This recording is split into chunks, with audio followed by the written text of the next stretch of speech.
Hello and welcome inside Alumni Field for some fall softball preseason action between the Michigan Wolverines and the Michigan State Spartans. I am Alex Drain, joined by Jeremy Parks, and it may be fall ball, but it still feels like summer. Indeed, about 75 degrees heading in here this afternoon. Now it's sitting at about 82, Drain, but there's no place we'd rather be than here at Alumni for a little tide me over to the long winter away from the diamond.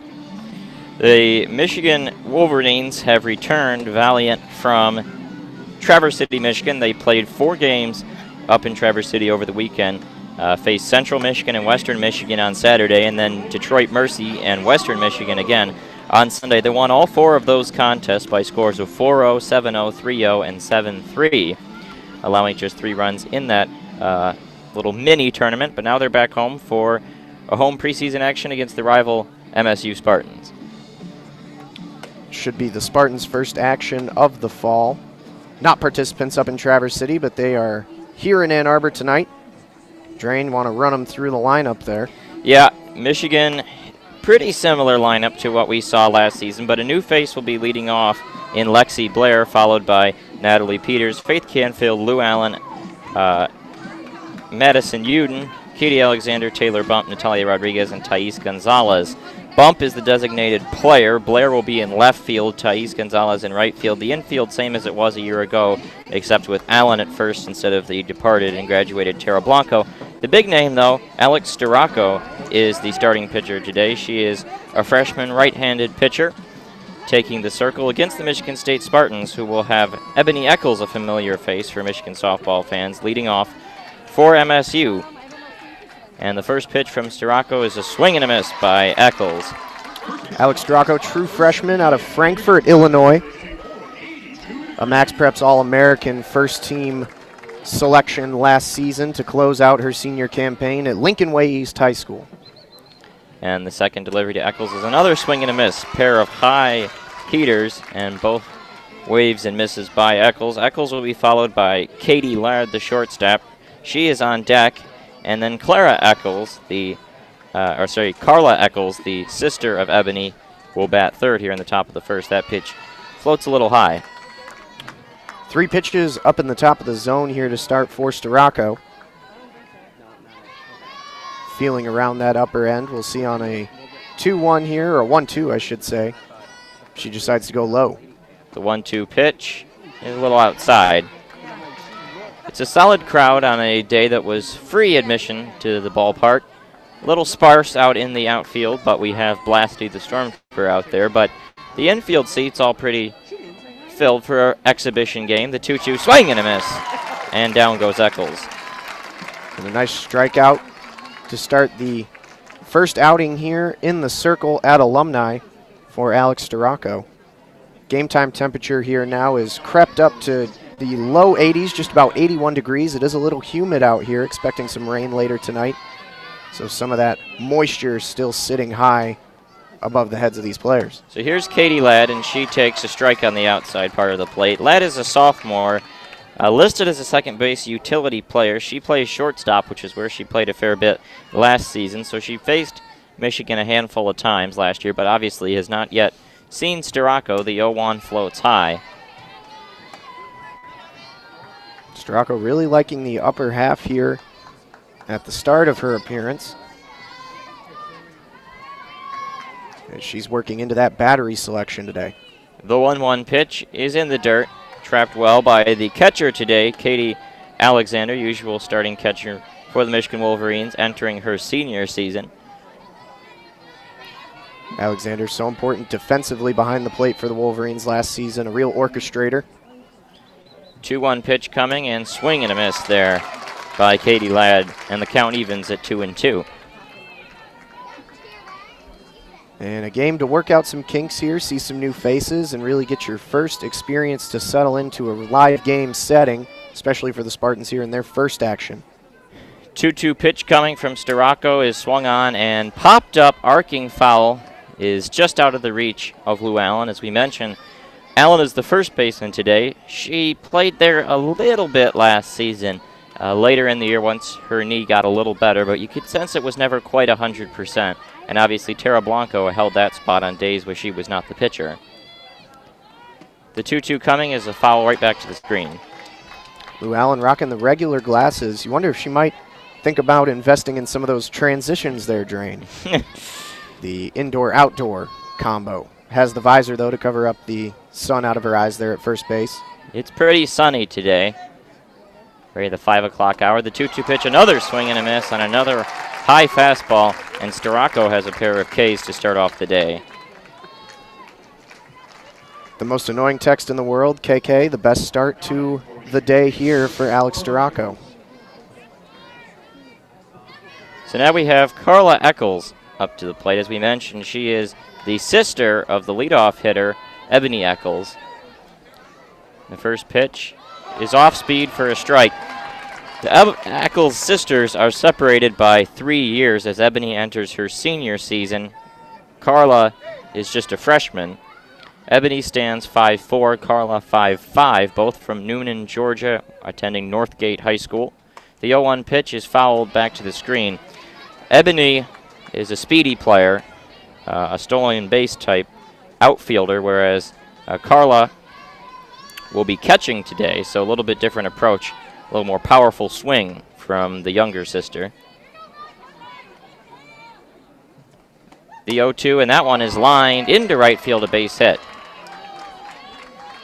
Really got out in front of that one well. Made good solid contact right across the face of the bat out to right field. That one, again, up in the zone from Storako, just left hanging a little bit. And that one came in with a little less velocity than some of her earlier pitches. And you're going to see a pinch runner here as well for Eccles as she trots from first base back to the dugout. We'll see who they bring in for her here. See, trotting out, trying to see the number when she gets to the base and turns around. Will be number 18, Summer Callahan, junior outfielder from New Boston, Michigan. She stands on first base. And the pitch is a little high, the first pitch there to Joanna Bartz, sophomore third baseman.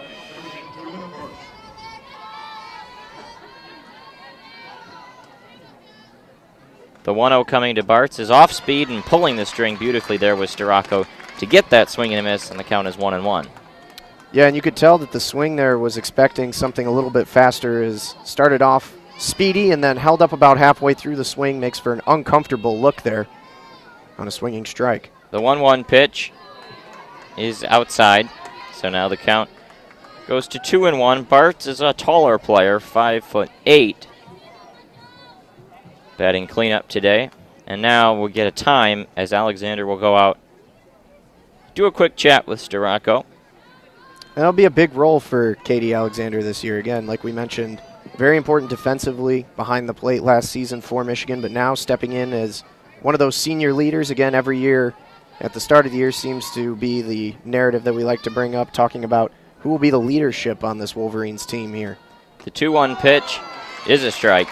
Went back to the off speed, and the count evens at 2-2.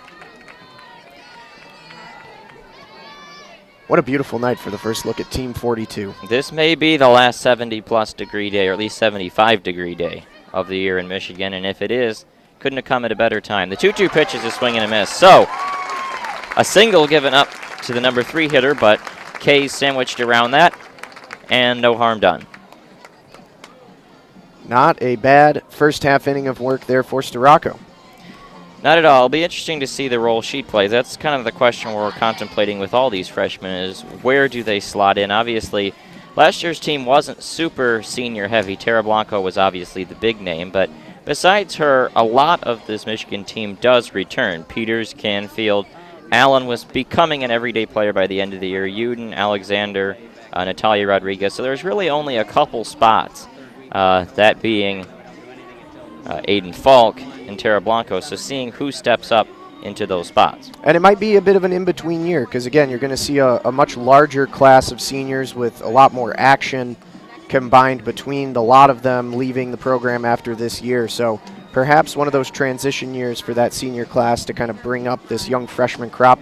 Very talented, as we were talking about, Drain, the numbers in the recruiting rankings that Michigan pulled in here in the offseason with some of these new faces. But again, it's going to be up to the likes of Peters, Subject, Katie Alexander, Faith Canfield I believe Nemitz also a senior. That should be 5 if I'm counting right in my head. Yep. Yeah, sounds right. And so that'll be the departing class after this year, but well, those very, are very talented crop coming in. Those are some good hitters there, and so they do have the opportunity with Megan Bobian still as the starter to accomplish quite a bit this season. And as you mentioned, getting some talented freshman faces coming in there.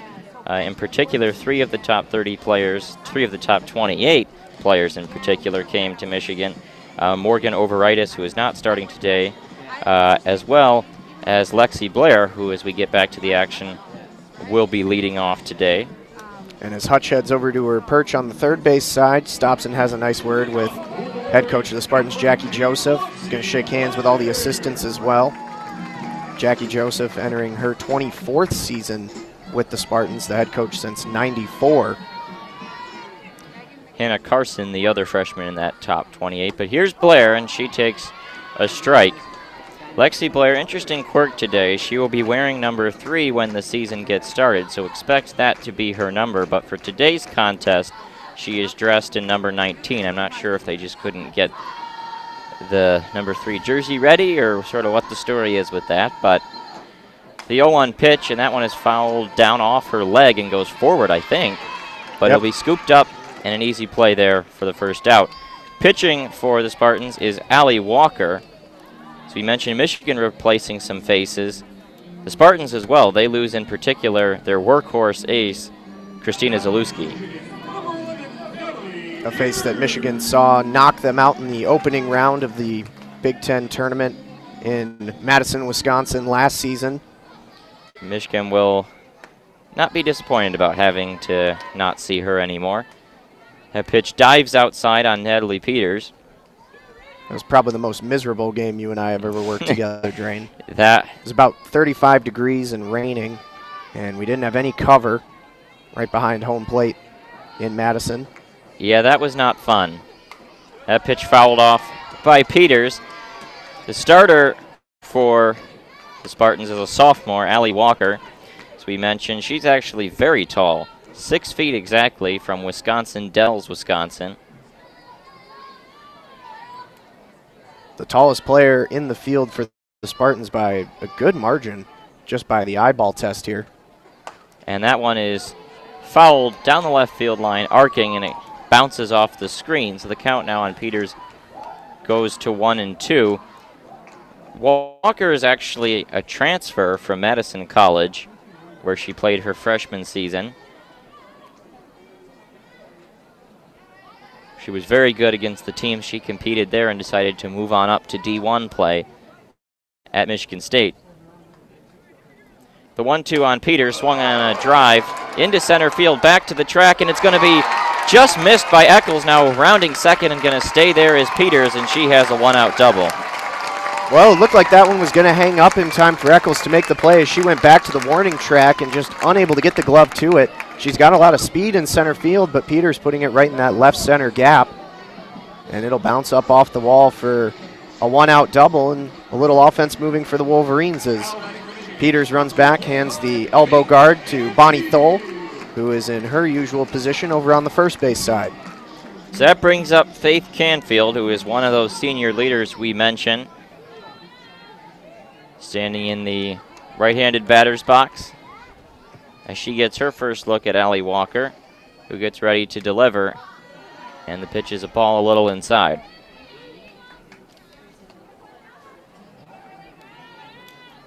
And a big problem for the Wolverines last season was an inconsistency with being able to score runs. So as we see the opener here for the 2019 campaign. The 1-0 is swung on and hit down the left field line. It is gone, a home run. Canfield tucks it inside the left field foul pole, and Michigan takes a 2-0 lead. Well, you're welcome. Talk about a problem scoring runs, and there you are. Going to be a nice line drive home run down the left field line for Faith Canfield. Canfield can hit. Back again for another run at it. That all came out as a rhyme in the end. So that home run for Canfield brings Peters around and gives her the old preseason RBI and puts Michigan ahead of Michigan State 2-0 here in the bottom of the first inning. Lou Allen getting ready to check in now. We mentioned her a bit so far in the broadcast, but she has a big role to play this season for Michigan. She lines one into right field off the glove of the second baseman and in for a base hit. Just past Melanie Bakay's glove, and then it rolls to the feet of Katie Quinlan, the right fielder, and Allen is aboard a couple of, or actually 3 straight now, hard-hit line drives by the Wolverines. The home run pitch to Canfield, a breaker that hung over the plate. That time a fastball, maybe a little bit of rising action on it that hangs over the upper half of the zone, and Lou Allen takes it for a shot on a little rope, and Michigan with some hits stringing together now. So here's Madison Uden with 1 on and 1 out, and the pitch is a little high. Allen was often subbed out as a base runner last year for pinch runners such as Thais Gonzalez, but they're letting her run this time around. She is not wearing the knee brace, which Michigan fans came to expect last season, so that's a good sign for her overall health. The 1-0 pitch is a strike on the outside corner. It's a nice comeback pitch for Walker there. Paint the edge, get herself back even in the count. She's given up 3 hits in a row, couple of runs. Trying to put something, a little confidence back in that arm. Uden, a junior, not a senior leader, but definitely an upperclassman, will be expected to do quite a bit after a sophomore breakout, and she fouls that one down the first baseline, and the count goes to 1-2. Uden's emergence at third base was a big story last year. It was expected at times that some other players, including Alex Subject, might steal the third base job, but Uden won it pretty cleanly and then hung on to it across a very strong junior season, or sophomore season, and now as a junior looking to do even more. The 1-2 pitch coming, and she pops it up, arcing foul just off the top of the Spartans dugout. Full scoreboard, not running out in left field. We've got all the stats popping up on the main video screen there over the blocks. Blacked out here so far. Very empty press box today. The 1-2 pitch coming, and Uden hits it. Going to be past the diving glove of the shortstop, and that'll be another single. 4 straight hits. Katie Ladd was not able to snare it on the dive, and now Michigan has 2 aboard for Katie Alexander. Right at that awkward angle there where it gets right between third and short, past a couple of gloves. Put a little dirt on the jersey over there at short, though. So Michigan now has an opportunity to really pour some runs on here in the bottom of the first. Katie Alexander still rocking Peace of Mind walk-up song. Always got to respect it. She taps the plate a couple of times as she digs in. First pitch, and she lines it past the glove of Melanie Bakay into right field. Coming up and gunning is Katie Quinlan, and so they have to hold Allen over there at third base. A couple of plays in a row where the grounder's got a little leather repellent on him. It looks like Allen actually has been replaced by a pinch runner. Is that right? Looks like we missed that in between the last play. Yeah, she was at first. She was so at it must first, have been so after yeah. the last play, yep. We just didn't catch it. Trying to see what number that is down at third base. Again, the numbers are a little messed up here for the side today. Not exactly matching up with what we have in the official rostering. Yeah, and now a talk from the coaching staff. 2 different Michigan State coaches head out there. Pitching coach goes to talk with Allie Walker, and the head coach goes to talk with the infield. So splitting up the duties and trying to calm the team down as the bases are loaded and only 1 out, with Taylor Bump coming to the plate. Yeah, whoever is standing on third is rocking number 1. No official number 1 listed in the roster. Well, you got to imagine that's one of the freshmen. She looks rather short. Just based off size, it might be Overatus, might be Blair. Blair, I believe, was wearing 19 when she Blair came up already earlier. came up, Yeah. yes. That's not her. Overatus seems like a decent bet. Anyway, Taylor Bump's now up at the plate. She is the designated player today, and she takes the first pitch for a strike. Taylor Bump was a sophomore from St. Petersburg, Florida this season. Her freshman campaign didn't get to play a whole lot. Just wasn't really room for her in the starting lineup, but a DP spot will be open this year, and she'll be jostling with a bunch of those talented freshmen for the role. And she checks her swing for a strike. Now the count is 0-2. It was Bump's family who humorously hosted the team when they got stranded in Tampa after the first series. They stayed at the Bump household in St. Petersburg. The 0-2 pitch is a ball just outside. Good take there from Bump. She was the number 60 overall player in her recruiting class, so a lot of talent here, and we'll see if she can put it together and have a sophomore breakout season. Walker steps off, grabs the jersey to wipe off some sweat above the lip. Again, a rather balmy day, especially for October. The 1-2 pitch is fouled away, and that one nicked the catcher, Carla Eccles, who is hurt. I think it got her in the upper leg where the padding isn't there. It looks like the thigh. And now several members of the MSU coaching staff running out of the dugout to come look at the catcher, and now Carol Hutchins also walking down to see if she is okay. She's up and on her feet. Looks like she's trying to work it off, and she's going to come back behind the plate. Last thing you want to see in a fall ball game, a little injury. Yeah, that's the motto of the NFL preseason. Never want to see the injuries. Same thing is true for softball. Looks like she'll be all right to get back to work here, though, on that back end of the battery. She goes back down into the crouch. Still standing in there is Bump, waiting for the 1-2 offering, and she swings and lines it into the glove of Melanie Baquet, who then is just going to do a little underhand flip, and they're going to double off Madison Uden at second. Hutch going to give that one a what are you thinking shrug there. Poor base running by Uden is going to end the inning. She knows it as she heads back to the dugout. Michigan strings together quite a few hits, though, in the bottom of the first inning, and they put 2 runs on the board courtesy of a home run from the bat of Faith Canfield. 5 hits, they get 2 runs off of it, and even that double play out to end the inning, that was a hard hit ball. So gotta like the contact there for Michigan in the opening inning of play. So they go back out into the field. We don't expect to see much of Megan Beaubien today. It'll probably be Starako's game until she may have to get replaced probably by Sarah Schaefer if that were to arise. No, there were some photos that came out with Beaubien rocking a little bit of a cast, but looks like she will have the afternoon off in the dugout. Again, a first-team All-American nomination last year, all kinds of Freshman of the Year nominations and awards. Multiple Big Ten Player of the Week, multiple Big Ten Freshman of the Week, so on and so forth. Beaubien, in the pregame, the little glimpse of her we saw, she did have one of those kind of Velcro type things on the hand. Not a full cast. Like the carpal tunnel kind of wrist. Type thing. Probably saying that wrong, but whatever that thing is. Yeah, no, I'm not a medical student these days. We're not pre-med. I'm not Morris Fabry. Shout-outs to Morris. Yeah. He survived old partner the in the booth. Yep. Down at Duke University now. Officially a Coach K guy.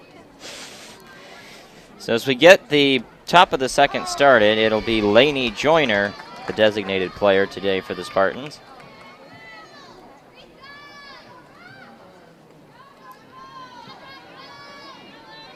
Joyner is a sophomore from Woodstock, Georgia.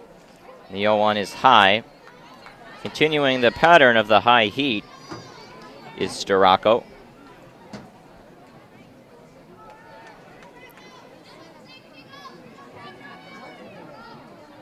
Starako sets, winds up and delivers. The 1-1 pitch is a strike on the outside part of the plate, and the count now goes to 1-2 on Joyner. Nice getter there by Starako. Looks very comfortable on the rubber. Again, not a lot riding on this game, but good to see. The 1-2 coming, swing and a miss there. And another strikeout. That's 4 Ks for Alex 4 for 4 Starako. so far. All the outs she's gotten, strikeouts. Just the 1 single given up. 1 single so far, and that'll bring Mackenzie Meach to the plate. Meach is the first freshman we've seen. Actually, no, we saw Carla Eccles, so the second freshman. Meach from Riverside, California. First pitch is swing and a miss. Storako really pounding the heat. The Spartans having a tough time catching up. Yeah, and Meach is a true freshman as well, so also trying to get some comfortability in the box there. Meach is listed as a first base outfielder. She's playing first base today, and that foul ball coming right towards us, but it hits the screen before it can come rocketing at our window. The longtime CBN listeners know that it was 3 years ago we got our last foul ball in the booth at the Big Ten Championships in State College. What a day that was. The 0-2 pitch coming is just on the inside corner and got her looking. That's the first strikeout looking and the 5th strikeout overall. Might get every out via the K here, Storako. Yeah, she is just slicing through the Michigan State lineup. That was a 3-pitch strikeout. Too bad that ball on Lainey Joyner, or we'd be on pace for the old immaculate inning. 2 strikeouts to start the top of the second for Storako. She delivers. That one is a little high. We see Katie Quinlan at the plate. The right fielder showed bunt on that first pitch and pulled it back. Quinlan is a sophomore, but she played a decent bit last year. I remember the name from the games I called against MSU. The 1-0 is, that one is also kind of bunted and not going to be able to make a play is the second baseman Canfield. The speedy Quinlan gets down to first. Yeah, maybe a bit of a freshman play there for Storako. That one, a ball that normally you would see some experience in charging, getting after it. It came close to the circle, came with a bit of speed, but it looked like she was going to let it roll and leave it to Canfield over at second. Canfield gives her a pat on the back, though, as she goes by. No harm, no foul. So up comes Kelly Zackerson. First pitch is a swing and a miss from Zackerson. She is a senior from Hudsonville, Michigan. Appeared in a lot of games last year, but didn't start too many of them. Only 7 starts for her. Home of the ice cream, Hudsonville. Yes, it is. She is the left fielder in today's game. The 0-1 pitch, a little low. The ball is 1-1. Did you watch any of that Rockies game last night? I did indeed. All 13 innings of it. It's got me back in the baseball, softball mood. Baseball becomes fun once it's an important game. Yeah. The 1-1 pitch coming, swing and a miss there from Zackerson. Nothing like softball, which is fun no matter what. Yeah, not too many 13-inning softball games, which is good. Trying to think the longest game we've ever called here. Well, there was the extra inning one 2 years ago against Florida. I think it was Megan Betza game. Probably the Minnesota game again at that Big Ten Championship in State College. Yeah. That pitch is high, 2-2. Because that one was a whole day of hampered rain delays, and I think that one wound up going 10 innings before Michigan lost the championship to Minnesota that night. Count 2-2 on Zackerson. Storako sets and delivers. That one is swung and popped up into shallow right field. Coming on is Thais Gonzalez, and she makes the catch. So that'll end the inning. An infield bunt single from Katie Quinlan, but nothing more. The first non-strikeout out of the afternoon. Yes, it is, and that'll end the top of the second. Team huddle here for the Wolverines on the first base side. Jennifer Brundage on her clipboard there. Back again as the pitching specialist on the coaching staff for Michigan. Start the bottom of the second. Michigan will send 8-9-1 up. It'll be Natalia Rodriguez, Thais Gonzalez, and Lexi Blair. Speaking of coaching staff, couple additions in the offseason for Michigan. Mary Beth Dennison, and a name that others might remember a little better, Haley Wagner, of recent pitching notability for the Wolverines, also back as an assistant. So Dennison and Wagner joining the Hutch dugout. Yeah, Haley Wagner, one of the great pitchers in Michigan history. Dennison comes via Georgia College, where she was an assistant for the last 2 years, from 16 to 18. She worked with pitchers, catchers, and outfielders, according to the bio. When you think of the all-time great pitchers in Michigan history, Wagner certainly comes to mind, along with Megan Betza from a few years ago. I believe she is also a coach. Yeah, I'm trying to remember what staff she joined. Yeah. Pull that up in just a minute here. So Natalia Rodriguez checks in. Chattanooga. Chattanooga, that's what it was. Yep, we saw that earlier in the offseason. Rodriguez stands in the batter's box, and she lays down her typical bunt, but it rolls foul. That's her new gig after she spent last year at New Mexico. Natalia Rodriguez was somebody who made a big play last year, just as the arc of her season. Not really expected to be a big player, but she seized the shortstop role on the back of her defense. The 0-1, ooh, and that one gets a piece of the helmet of Carla Eccles. Rodriguez, of course, the speedster, great at stealing bases. Oh, did it get a piece of her? Yeah, it actually did get a piece of Rodriguez, and that's going to send her to first. I think that's the initial contact you heard. I think it hit both their helmets. Yeah. Came up, got Rodriguez in the side, clipped it, and then Eccles was up with the glove to try and make the grab out of her crouch. Went past the glove after the contact with the helmet, hit her helmet as well. So must not have touched Rodriguez hard because she didn't react much at all. No, another definition of a bang-bang play, Drain. That one is in the dirt. Thais Gonzalez at the plate now. She's starting in right field for the departed Aiden Falk. She started the openers of last season, but then didn't really stick in the lineup and was mostly used as a pinch runner by the season's end.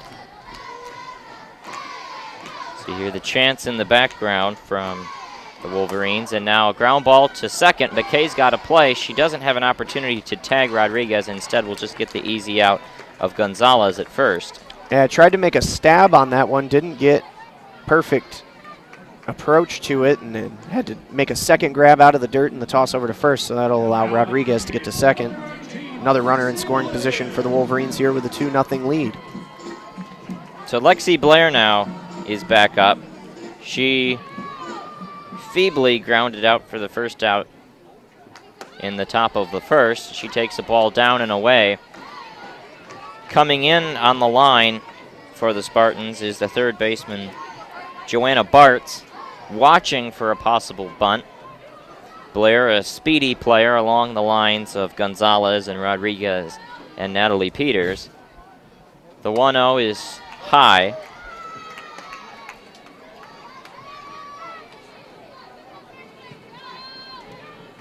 Not a hot diggity dog game, but I just saw a hot dog walk by. That looks darn good right about now, Drain. Yeah, a little hungry. Not a midweek Maction game. Lexi Blair is 5'4", freshman from Winter Garden, and she hits a liner, and that one is going to be caught. Perfectly played there by the left fielder, Zackerson. Yeah, good contact made there, but just hung up in the air a little bit too long for Blair. Natalie Peters comes up. She takes a practice cut before she digs in. It's interesting Lexi Blair got the start today over Haley Hoganrod because she's obviously someone that played quite a bit last season, but Double H not in the starting lineup today. Peters takes a ball high. Still down on second is Natalia Rodriguez. She has the capability to steal, but stealing third obviously a lot harder than stealing second. She'll be looking to come around, though, on a potential single from Peters, who had a double her first time up. The 1-0 coming and is popped up into shallow left. Charging is Zackerson. She's not going to make the play. It drops in front of her, hops over her glove, and scampering down to second is Peters. Coming around to score is Rodriguez, and Michigan is up 3-0. And, of course, on 2 outs, that was moving on contact, so Rodriguez good to go and gets all the way around. Third run of the game for the Wolverines, and a nice bloop Texas Leaguer RBI for Peters. I would say that it'd be interesting to see the scorer's decision, but I'm not sure there's going to be a scorer's decision today without the analog scoreboard on. I think you can make a call either way on whether you want to say an error or a hit. Yeah, no records kept of last weekend in Traverse City, so I'd probably give a single and then an error getting her down to second would be my call. Because if Sacrazin gets in front of it, she at least stops the advance to second. That one, a hard hit liner down the left field line and bouncing just barely off the screen that protects the MSU dugout. Dangerous little play there. Watch your noggins there, folks. A heads-up play.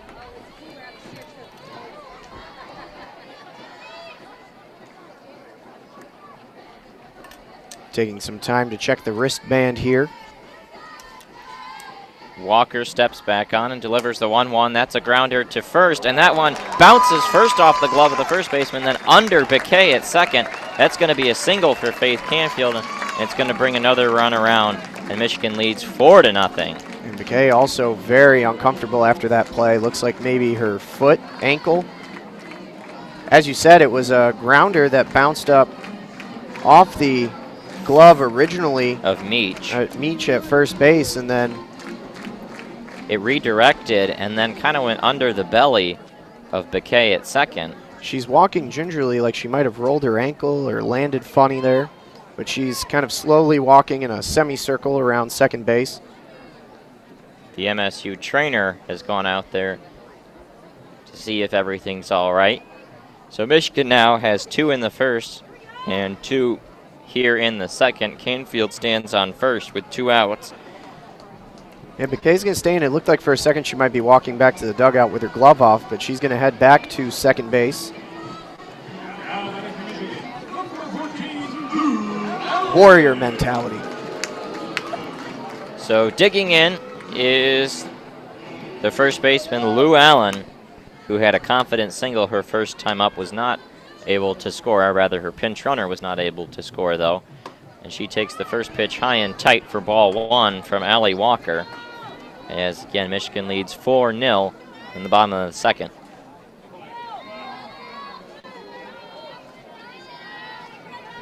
Cocks the bat over the shoulder as Allie Walker checks the wristband once again. And that one is popped high into the sky, arcing backwards. Does it going to stay in the stadium? It does. It makes a loud thud.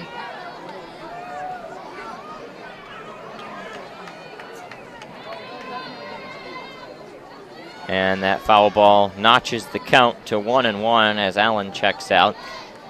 Carla Eccles continues to get signs from the dugout and then also checks her wristband behind home plate as Walker does the same. They're both new to the team and adjusting to seeing Michigan, who of course they'll see many times over the following few seasons of their time with MSU. So getting acquainted as that ball is low, 2-1.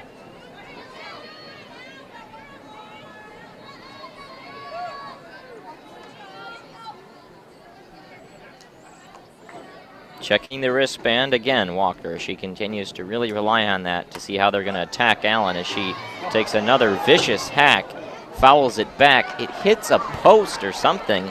Comes back into the crowd. And almost hits a guy in the head. Bounces just before it can hit him and then starts to trickle down the rows right behind home plate. This is a safer place to be than golf. Apparently at the Ryder Cup, a woman's suing them because her eyeball exploded. Like actual, that's the claim. Yeah, I saw that. Allen grounds it to short. It's going to be a play. And no, they didn't make it. Going down to third and safe there as well. Wow. The throw pulled Meach off the bag at first. Allen was able to get there. And then moving on down to third was Canfield. The throw across the diamond.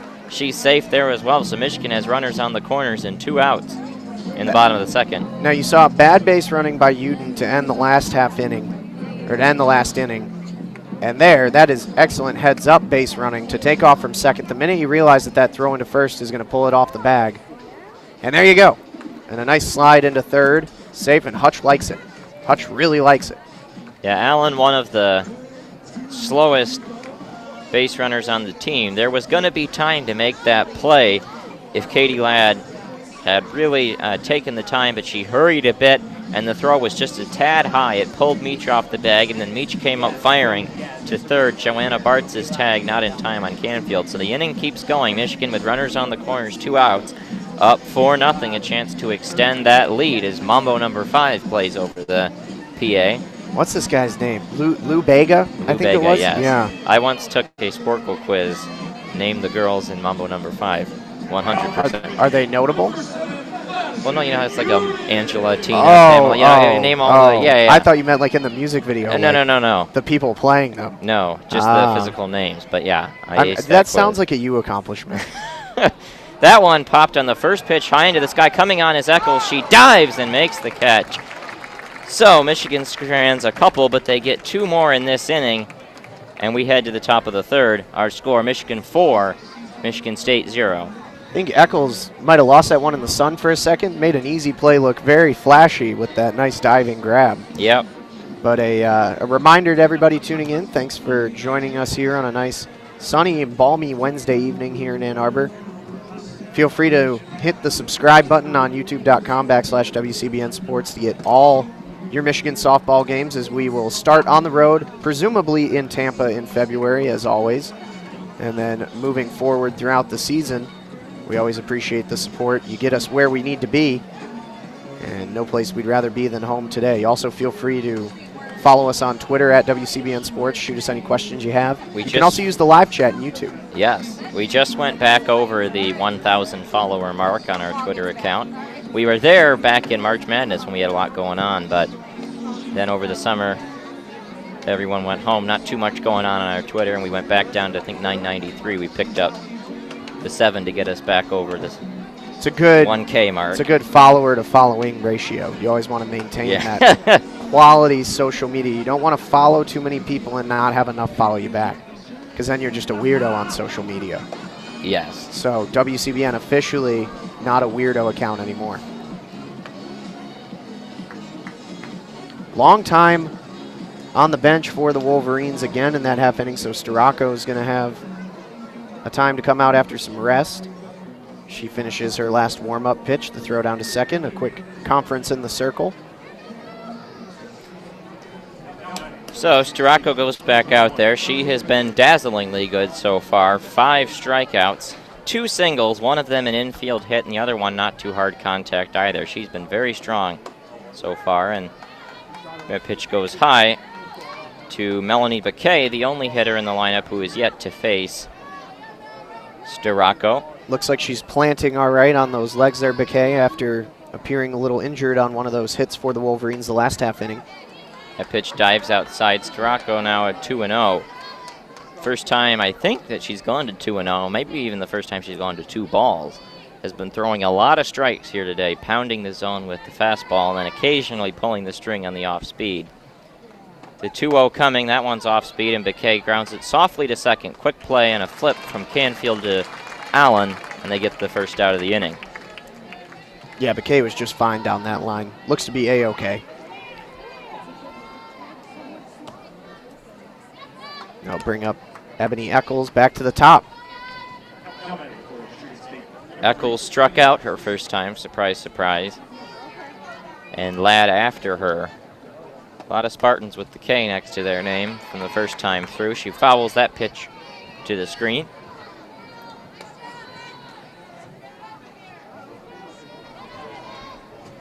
Starocco today is wearing number 16, but as we mentioned, there's some weird uniform switching going on. She will be number 8 during the season. The 0-1 pitch is popped up into the infield. Coming over as Canfield, she makes the easy play, and now 2 outs.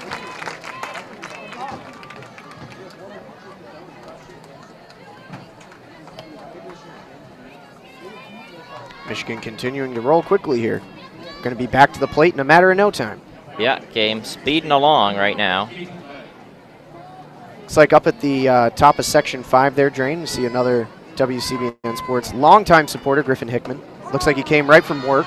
Where's he at? Got the button down right at the top, right under the cameras there. Got those trademark pink sunglasses on. Yeah. Yep. Longtime friend of the station. Part of a busy crowd here tonight. The 0-1 swung on and missed. Is that a World War II fighter jet flying over the stadium right now? Look at that plane. I am not sure. Very interesting.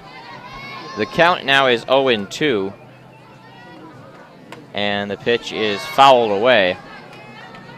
We might be under attack here. Good thing we have the presidential messaging service that got everybody today at approximately 2:18 p.m. Yes, it did. Count remains 0-2 on Katie Ladd. Storako delivers just outside, 1-2. That's a good pitch. Yeah, it is. That's a hard looker, if nothing else. And a nice one to throw there in an 0-2 count. Count stays 1-2, and that one is fouled back to the screen. Tough battle being waged now by Katie Ladd against Alex Storako.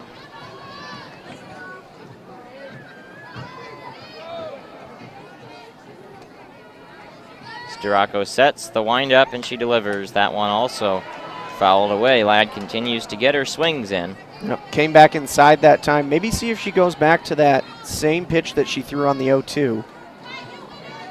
That was a nice one. Maybe bring it inside about a millimeter towards the plate. The 1-2 pitch, and that one is off speed and just a soft tap off the bat of Ladd, who checked her swing. And this battle just keeps on going. It's interesting because now we're getting to the second time through the lineup, so some of these hitters now getting an opportunity to adjust from what they've seen from Alex Storako. Ladd steps back in, the 1-2 pitch coming, and that one is lined right to short. Rodriguez knocks it down. She's got to hurry. Got her at first. You betcha. A nice knockdown from Nat Rod and a nice Nat Rod rocket back across the diamond.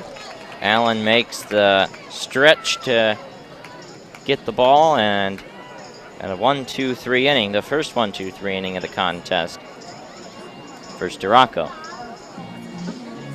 Michigan continuing to lead Michigan State 4-0. We talking preseason about what you can take away from a preseason game, but I think there is some things to be gleaned, especially when you're facing a team like Michigan State. Not a great softball program by any means, but it is a conference foe, and of course it was Michigan State who knocked Michigan out in the Big Ten tournament. So it's valuable experience for the players at the very least. Looks like we're going to see a pitching change in the circle for the Spartans. It's number 7, Jordan Watson. Junior righty out of Franklin, Georgia. Also stands in there quite tall at 5'11". So that'll be the end of the day for Allie Walker. Wolverines tag her for 4 runs in 2 innings of work. The line for Allie Walker is going to come out to 4 runs. All of them earned by my count. And let's count the hits. 1, 2, 3, 4, 5, 6, 7. 7 hits, a hit by pitch as well. So a rough day for her. She did not strike out anybody, but again, a transfer player. First real experience against a marquee program like Michigan. A tough transition from Madison College, stepping into Big Ten play. But that's why you have fall ball. Now you got some things to work on here in the long winter. And now it is going to be up to Jordan Watson.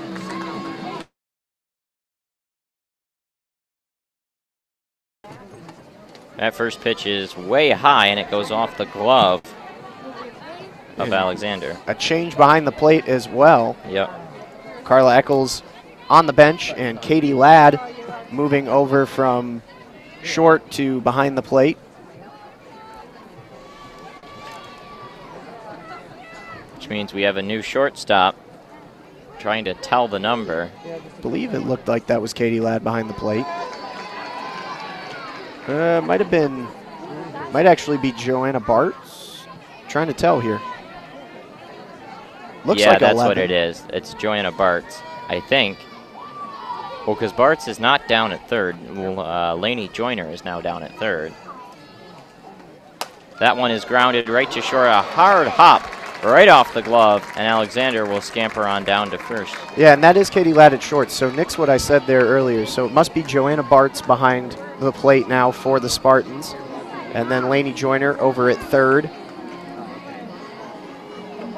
So that one, a hot shot, bounces up off the glove and the chest of Katie Ladd, and that is another hit for the Wolverines, and Katie Alexander on first base to open up the inning. Trying to update all of our, see who is where.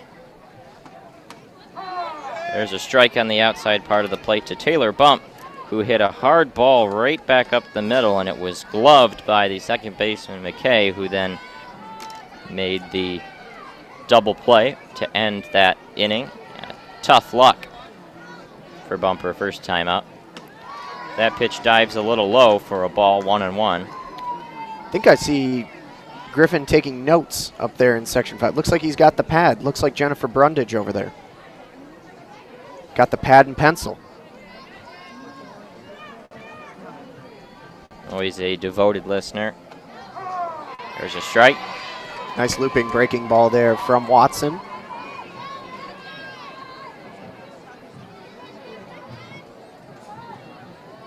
Trying to outperform the original starter.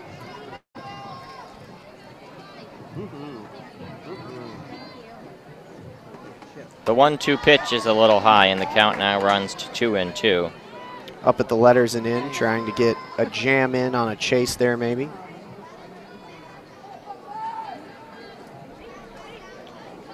So the count is even at 2-2 on Taylor Bump. The pitch comes and she lines it into center field. It drops right in front of Eccles, who comes on and scoops it up. Going down to second is Katie Alexander, and Michigan has 2 ducks on the pond and nobody out. That's going to bring up Natalia Rodriguez, who just had a very nice play at short to end the Spartans' last half inning.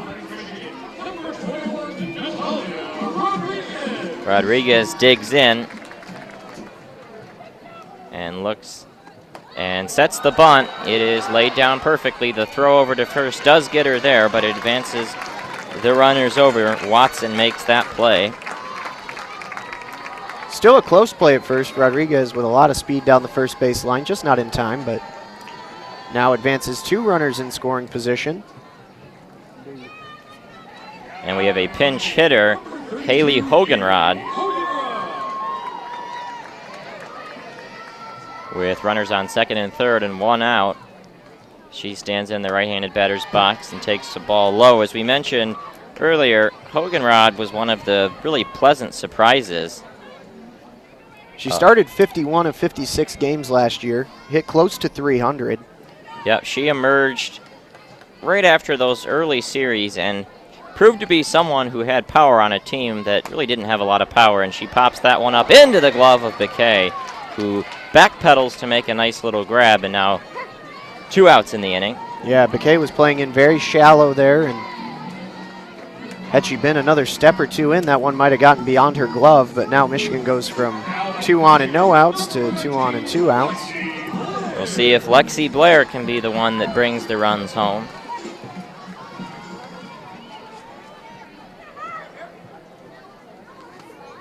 She takes that pitch high and away.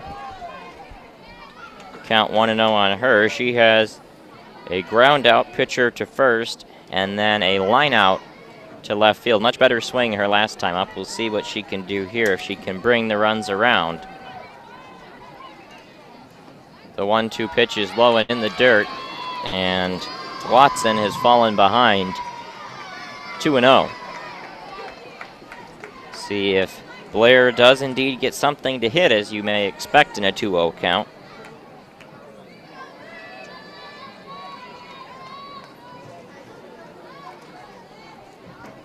The 2-2 pitch is down and in, and now 1 pitch away from loading the bases is Jordan Watson. With Natalie Peters on deck, it's danger time. Trying to get out of the inning here, be the fastest inning of the afternoon for the Spartans. Carol Hutchins never likes her players swinging on 3-0, and we expect her to take, and she does. That one is wild high. Almost got by the catcher back there for a pass ball and probably another run. Yeah, nice play behind the plate by Joanna Bartz to snare that.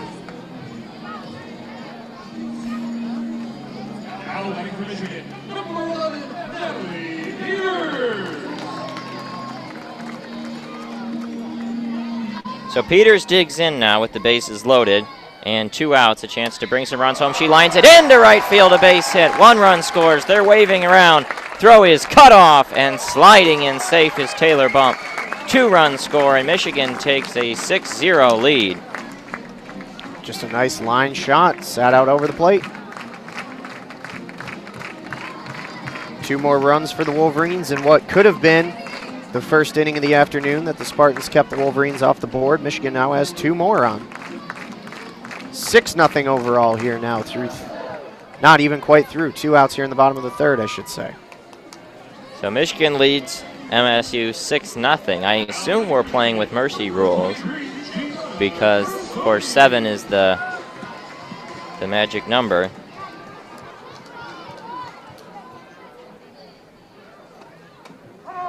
There's a strike taken by Faith Canfield.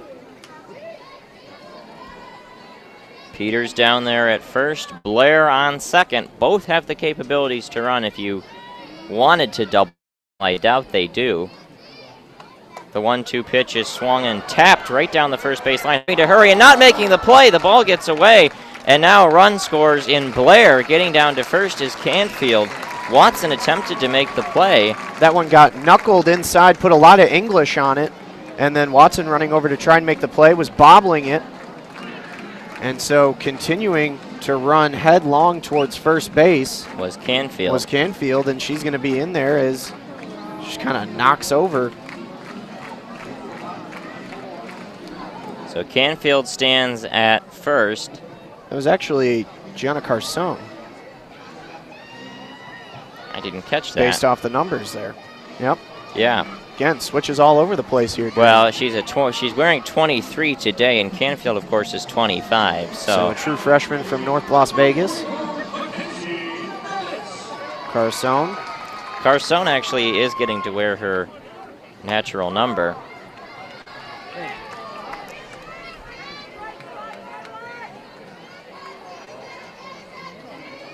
So the play still stands. Still on first. Runners at the corners. And we have a pinch hitter, Mackenzie Nemitz, at the plate. Runners on the corners. And that one is a little high and outside. Count 1-1. Nemitz, a part of the senior class for these Wolverines. Did not see a lot of action last year. No starts. She saw 5 games, 5 plate appearances in total. She was 1 for 5. And that one is grounded into right field, a base hit. 1 run scores, and they're just going to stop there. And Nemitz, visibly excited, pumping her fists as she gets a single. And a lot of years working with the team, get up to your senior year, haven't necessarily seen a ton of game action, and that's a nice base knock and an RBI here at home at Alumni. 8-0 Wolverines. So Nemitz at first. And we have yet another pinch hitter. It is Alex Subject. She digs in for Madison Uden. And the first pitch is taken for a strike.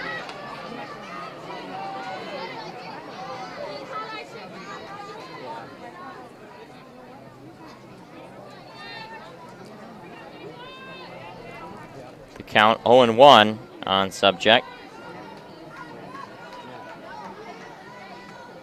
And there's a swing and a miss. So reaching back here into the dugout now are the Wolverines as they're up by 8 runs. Yeah, want to get everybody involved in what limited preseason action that Michigan has. And that one is grounded foul. Hard hit ball slapped down the left field line. So now 0-2 the count on Subject.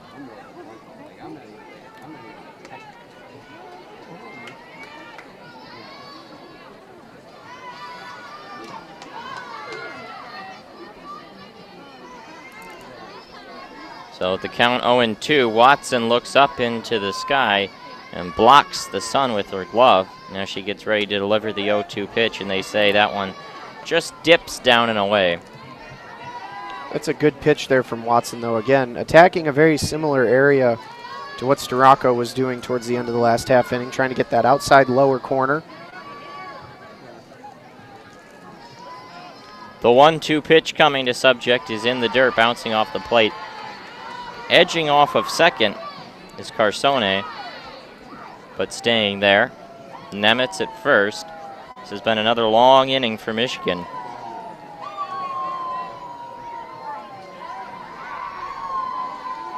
Subject cocks the bat over the shoulder. The 2-2 is high, and now the count runs to 3-2.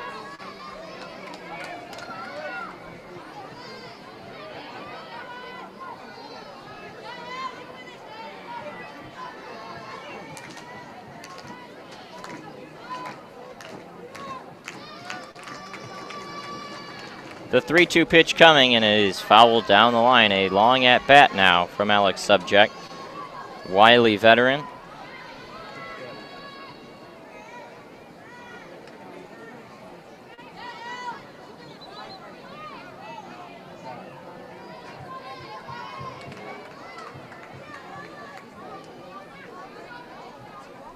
Watson continues to check the wristband as she tries to dial up the payoff pitch. 3-2 count, and Subject fouls it away again.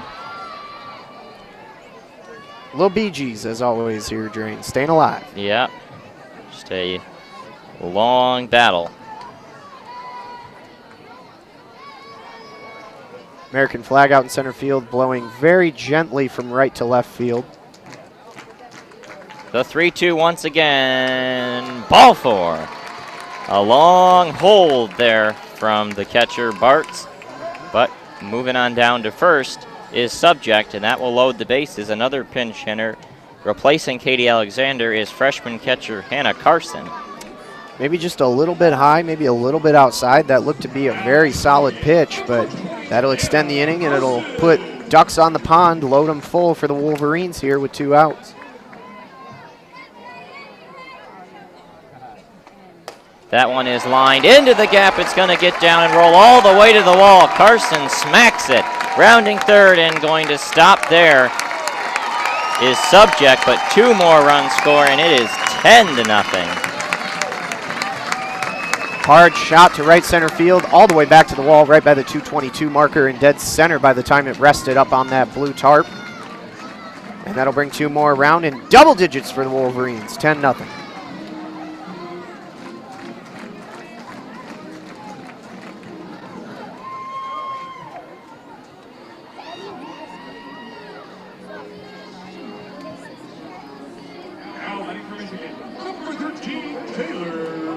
Well, they're going to let Bump hit yet again. This is the first time we haven't had a pinch hitter in quite a while.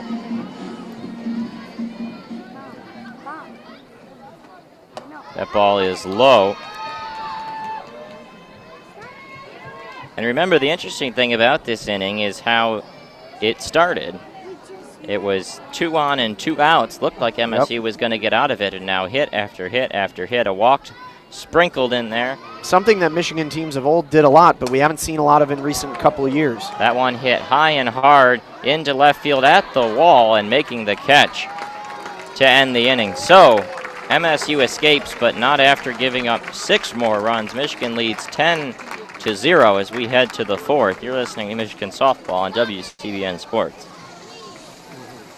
Yep, extending innings, winning innings. All around looking pretty good here for the Wolverines early on. Nice little fall ball action.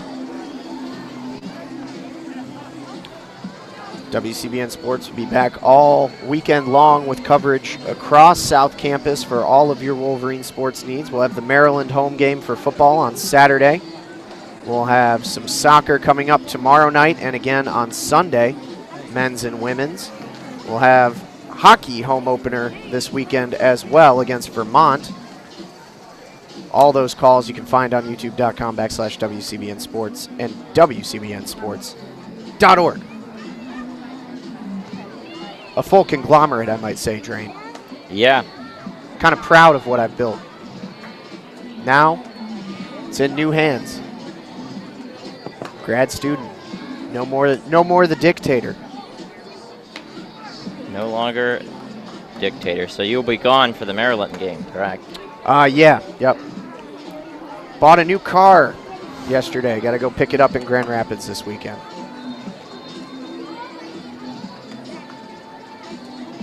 Any donations to my monthly insurance payment, just tweet at the WCBN Twitter account. I'll give you my Venmo. $220 a month on car insurance. For a kid with no accidents, no points, welcome to the state of Michigan. If only WCBN paid.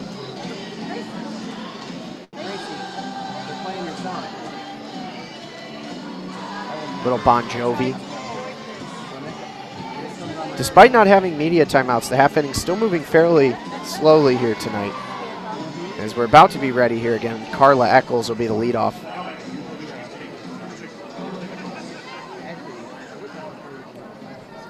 So we get ready to go here for the top of the fourth. We just got confirmation from Stuart Burlow that Griffin is taking notes up in the stands. So if anybody needs the score, Drain, you're keeping a box as well. Yeah. A little messy, but it is a bit messy as we get started. Carla Eccles hits here, and that one also outsides. The count 2-0.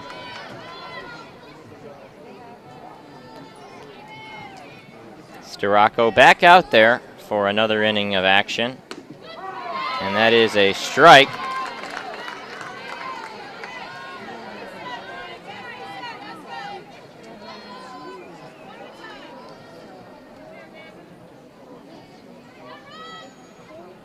Carla Eccles waits, and here comes the delivery. That one is just outside. So now the count is 3-1.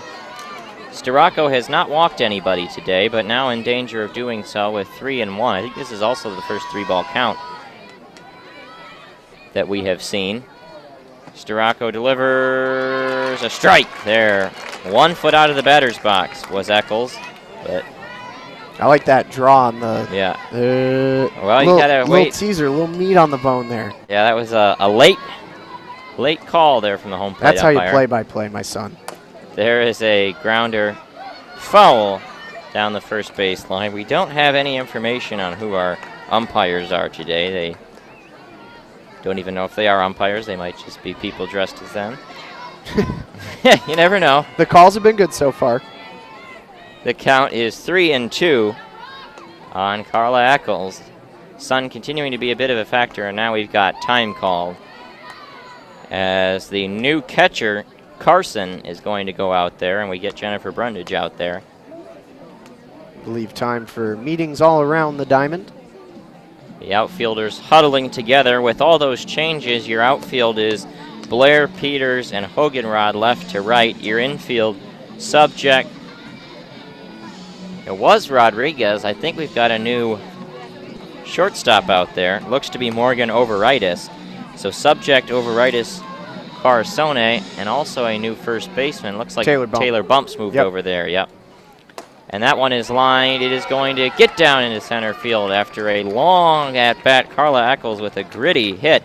And she now has 2 hits today, 2 of Michigan State's 3 hits off the bat of Carla Eccles. Both of them on those kind of risers up in the zone, and she has a very straight, like if you imagined a table, that swing just goes straight across a plane. No real dip in it, but she picks it right up, tosses it out into the right center field area, and another hit. Yeah, high hack there from Eccles. It's not quite a tomahawk, though. It's a high swing, but it's still very even. Abby Joseph, number 13, a freshman, comes on to pinch run for Eccles, and there's a swing and a miss from Joanna Bartz.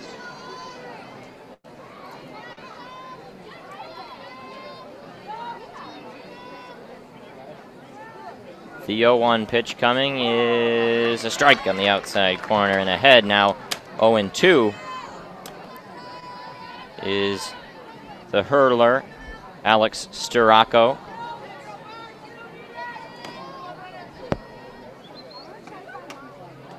That one is high and outside. Count 1-2. Storako does wear the face mask, and the bow in the hair could be mistaken for Megan Bobian without the sunglasses. I love the cage. Cage crew represent. The 1-2 pitch swing and a miss. And down goes Bartz, her second strikeout today. The first strikeout for Storako since the second inning. The one difference, of course, between Storako and Bobian a lefty. 6 strikeouts on the afternoon now for Storako. Yes. And One Storako a righty. One more to the catchphrase. Yep. There's a swing and a miss by Lainey Joyner.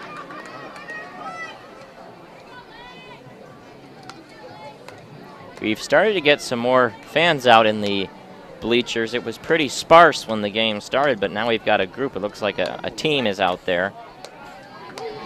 Ball is high 1-1. Yeah, a couple different softball crews here this afternoon. Youth teams. Well, it's a free event. Always a good thing to bring your team to. Blasty, the Stormtroopers, moved over to the left side now. There's a swing and a miss, 1-2 the count. That one right over the heart of the plate, just too fast to catch up to there. So now Storako is ahead and a chance to try to sit down another hitter. Still standing over at first is Joseph, the pinch runner. That ball is outside. Count 2-2. Little bit of wiggle room here. 79 degrees the temperature right now. It hasn't cooled off much at all. The 2-2 pitch swinging a pop up high into the air, arcing, and it will go foul. Ooh! A hard ricochet off the first hop. Looked like it might have hit a fan. There's a little girl tracking it. Narrowly avoided it. Yeah, all is well. It looked like it bounced straight back off of a bleacher. So the count is 2-2. The pitch got her looking. Got one for you for each day of the week. There you go. 7 on the line. 7 strikeouts now for Alex Storako as she continues to baffle the Michigan State Sluggers. And it brings Mackenzie Meach to the plate. Feels good to say that again. First pitch dives inside, and the count 1-0.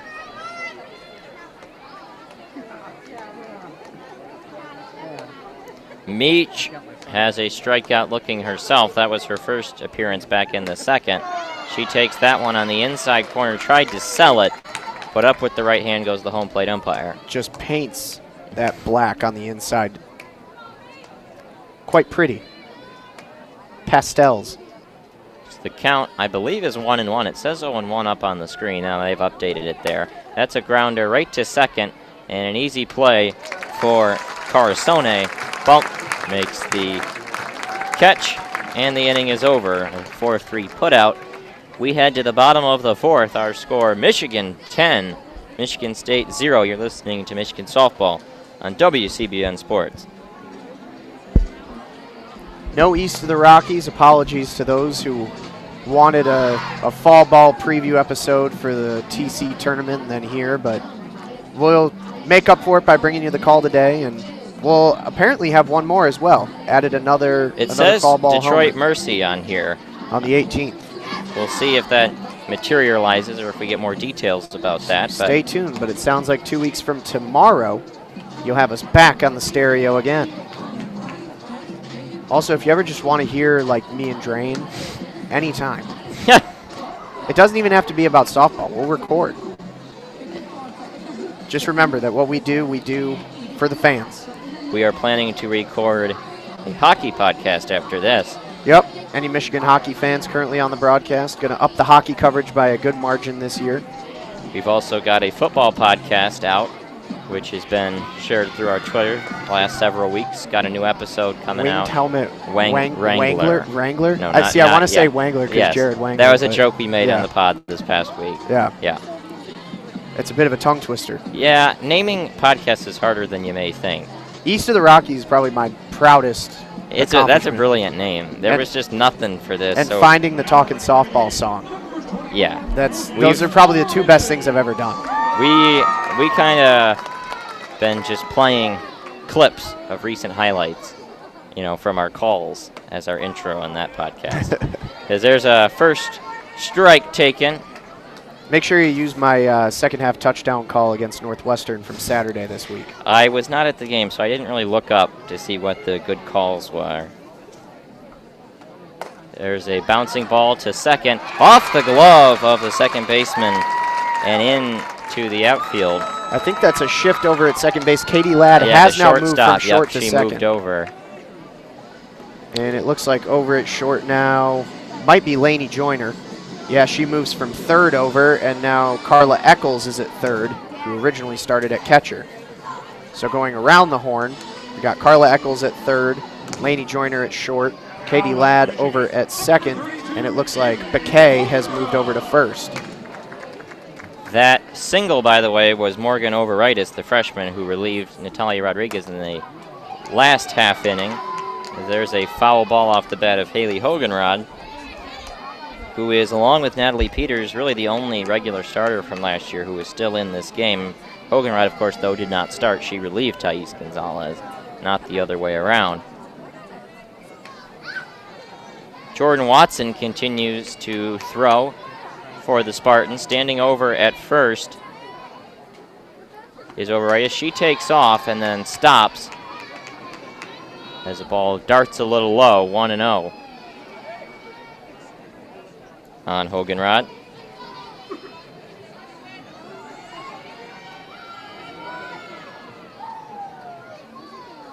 The 1-0 coming. Hoganrod lines it foul. The count is 1-1. We always like interacting with family members of the players. I know Haley Hoganrod's mother has interacted with us on Twitter at times in the past. I had Jake Slaker's mom like my hockey blog the other day on Twitter. That's who we do it for. Yeah, really. I mean, the sports that don't get all that coverage, you know. The 1-1 is hit hard down the right field line, but right there, played perfectly to make the catch is Katie Quinlan, and 1 out.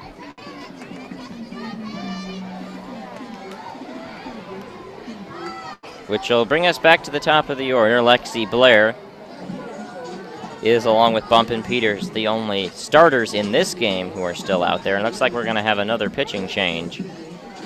Might be the end of the day for Jordan Watson, MSU perhaps wanting to get a third pitcher in there before the game ends, since Michigan is in run rule territory, leading 10-0. And it's going to bring number 24, McKenna Gregory, who I believe I saw pitch against Michigan in the Michigan at Michigan State game last year when Zalewski had a cortisone shot in her shoulder and was unable to throw. Yep, that was her, Gregory. She was a reliever in that contest. She allowed 2 base hits and 1 earned run against Michigan. So they've seen her in the past, but obviously that was a different Michigan team. A lot of the players playing now are folks who didn't play much last year, either because they were backups or because they weren't on the team yet or still in high school.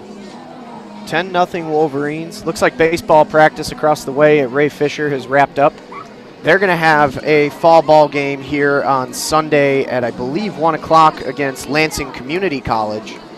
We will maybe have that call, not sure yet. We've got a lot of things going on Sunday. We've got men's soccer, we've got hockey in the evening, yep. So keep your eyes out. We may have a little action across the way on Sunday. Got to figure it out. We like to cover some of these fall sports, and then it gets even trickier when you have spring sports doing exhibition games, complicating the schedule. There's a swing and a high drive into left field. Coming over and making the play is Zachrison.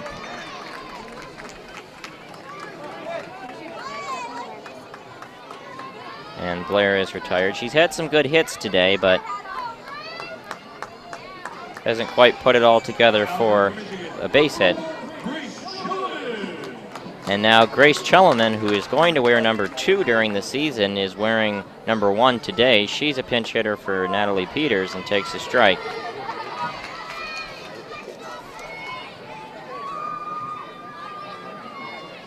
Chelleman is the one freshman that there isn't a whole lot on. She's a Michigan native. The 0-1 pitch fouled back to the screen. She's from Woodhaven, Michigan, 5'3", listed as both an outfielder and an infielder. Going to look up how far Woodhaven is mileage-wise. Not a town that I'm immediately familiar with. Oh, not far. Less than an hour from here. Looks like Detroit suburbs. Yeah, it looks like south. There's a ball. Count goes to 1 and 2. Yeah, kind of Lincoln Park Taylor area. Also, southern Wayne County.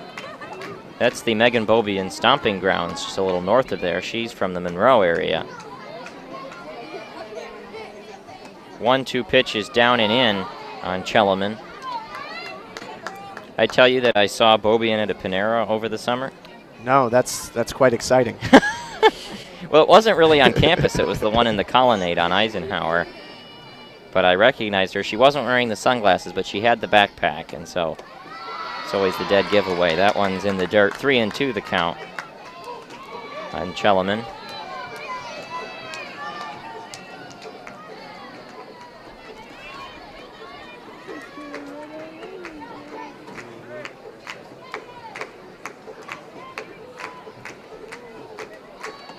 And that one is grounded right to second, and a quick play there for Katie Ladd, and that'll end the inning. So a 4-3 putout ends it. That's the first frame where Michigan has not put up multiple runs or any runs at all. And so we head to the top of the 5th. Our score, Michigan Wolverines 10, Michigan State Spartans 0.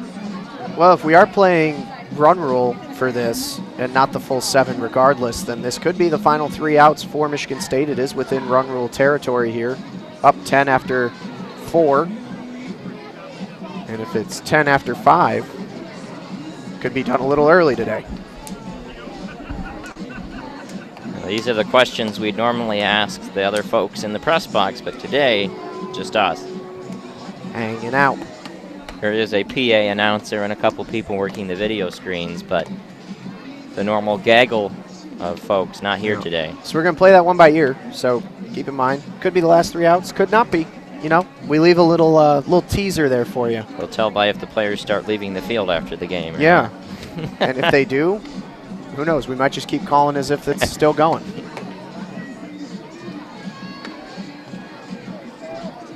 We have a new pitcher into the game.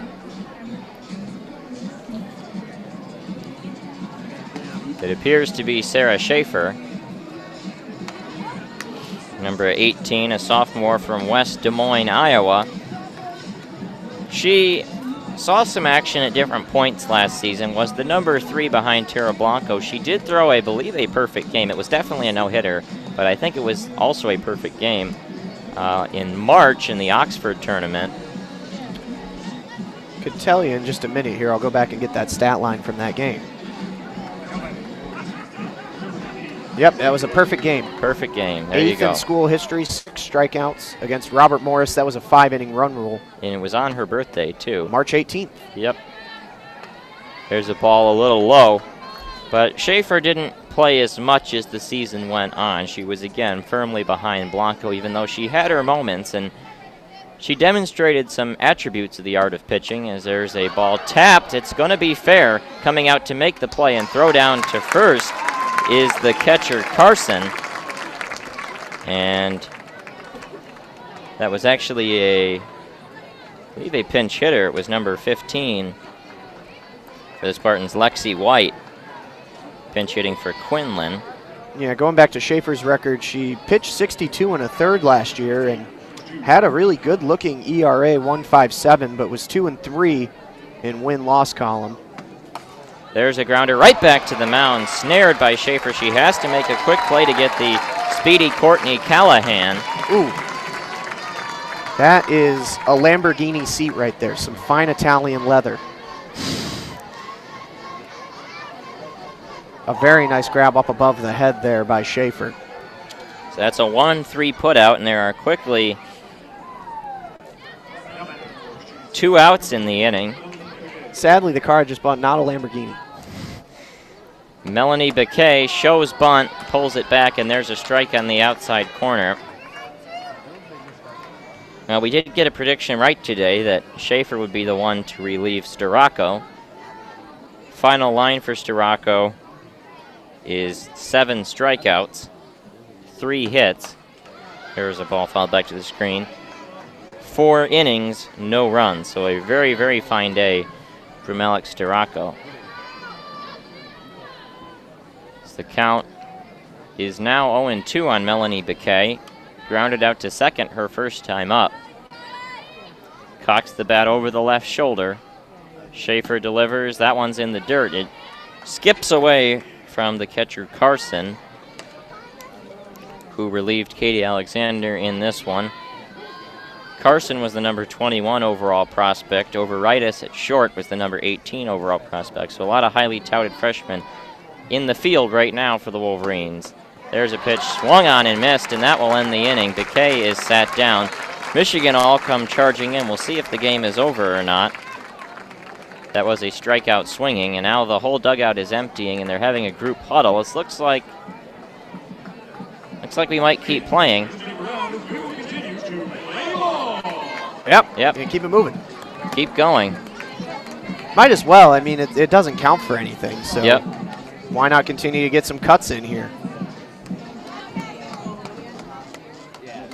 Score remains 10-0 for Michigan. They have 1, 2, 3, 4, 5, 6, 7, 8, 9, 10, 11, 12, 13, 14 hits by my count. 10 runs on 14 hits. Also some errors, hit by pitches, and walks as sources of other base runners in this contest. Looks like some of the fans are going to start to file out here, though.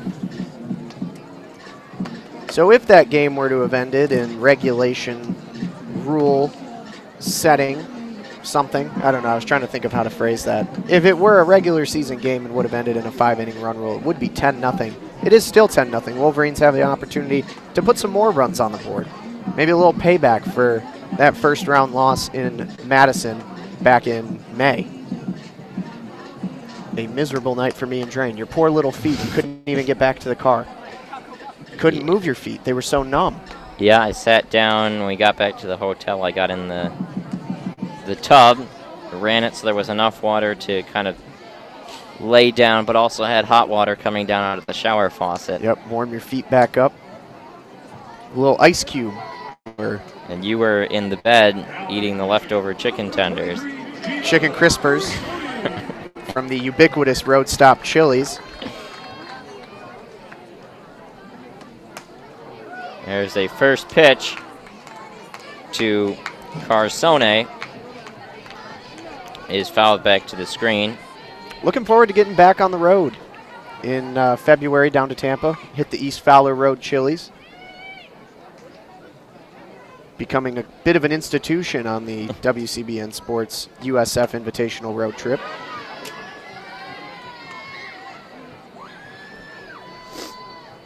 Carsone takes a strike, or it takes a ball. Count goes to 1 ball, 1 strike. That one bounces in the dirt and then rolls away again a bit. Mackenzie Gregory still out there for the Spartans.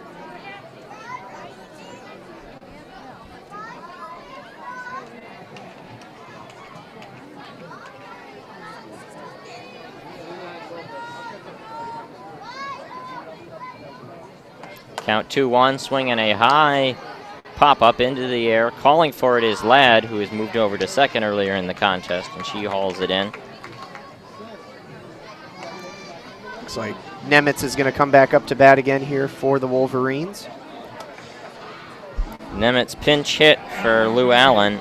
The first time up, she, I believe, has been optioned to designated player, with Bump then being optioned to first, to switch in positions there. 1 out in the inning.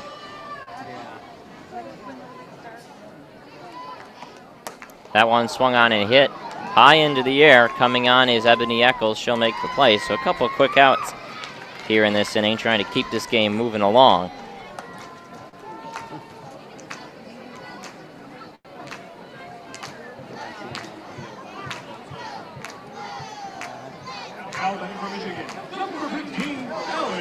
Subject now comes back up. She pinch hit for Uden in the third, drew a walk. Swung and foul there, back to the screen. Did not come around to score, was stranded by Taylor Bump in the contest. Hannah Carson waiting on deck if she has an opportunity to hit.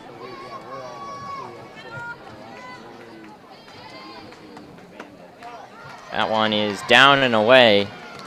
Count is 1-1. Sun starting to crest down below the backstop here at Alumni. The whole field now covered in shade except for the bleachers. That pitch is on the inside corner, and now the count goes to 1-2. Gregory could put together the best inning of work defensively for the Spartans so far this afternoon. Keep Michigan off the board. She could go 1-2-3. The 1-2 is outside. The count goes to 2-2.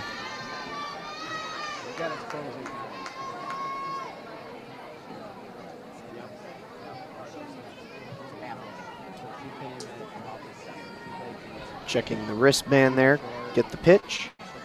That pitch is down and inside. The count now 3-2.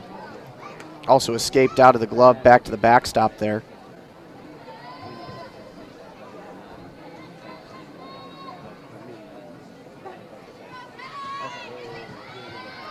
Checking the wristband and getting ready to deliver is Gregory. The 3-2 pitch, that one is lined. It's deep. Eccles going back, and it is off the wall. Eccles crashes into the wall. The ball bounces off of her. A good throw.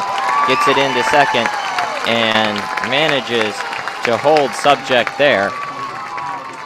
That was a very good throw all the way from the wall.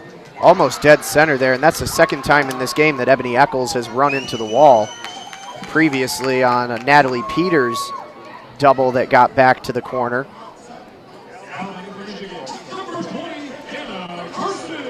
So Carson, the current catcher, steps back up from Weidman, Michigan. That one is down in the zone, and it's 1-0. Couple RBIs here on the afternoon for Carson.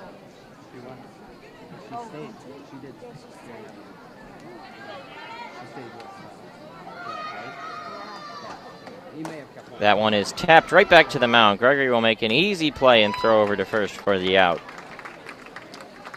So that'll end the fifth. Our score remains Michigan 10, Michigan State 0. You're listening to Michigan softball coverage on WCBN Sports, Michigan Student Sports Radio Network.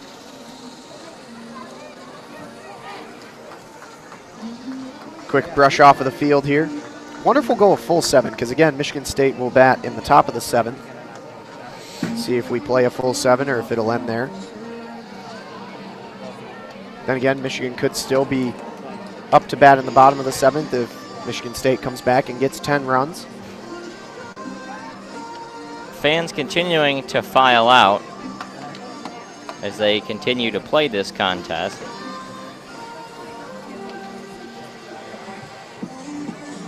An offense that looks about as ineffective as their football team right now, the Spartans.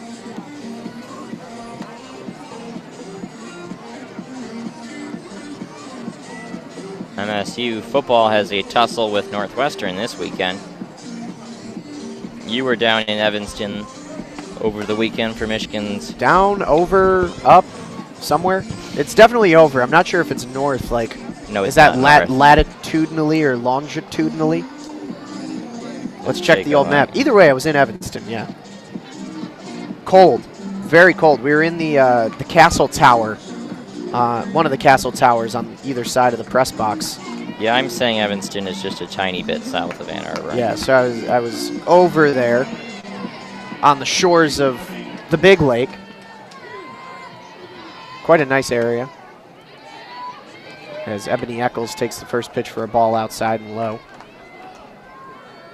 Count is 1-0 on Eccles. Yeah, very nice area, very nice campus, very old football stadium. But the folks there were very hospitable. Right on the lake. Oh! And that hits Eccles in the back. She has taken a lot of bumps in this game. She ran into the wall twice now and then gets pegged right in the back. So she will go down to first. Her sister Carla got nicked up earlier in the game as well. So the Eccles sisters Again, taking some hard hits. Warrior mentality. She will stand down there at first. Looks like she's maybe reaching back for her right shoulder blade there, excuse me. As Katie Ladd will come up once again. Gonna leave a bump there tomorrow. Schaefer just got that pitch a little away from her. So 2 inside. There's a strike as Schaefer starts the next at-bat off against Katie Ladd. This is Ladd's 3rd time up. MSU's done a couple pinch hitters, but not a ton.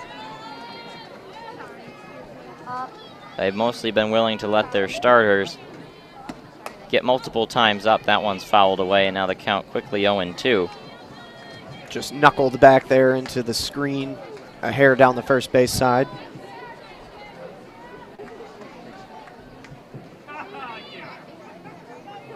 Standing on the rubber is Schaefer. She winds up and delivers. The 0-2 pitch rises a tad high.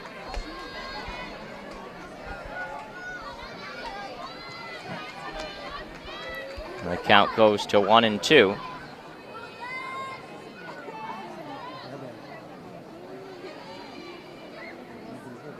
The 1-2 pitch is a little inside. Schaefer is missing the zone just a tad on these last couple.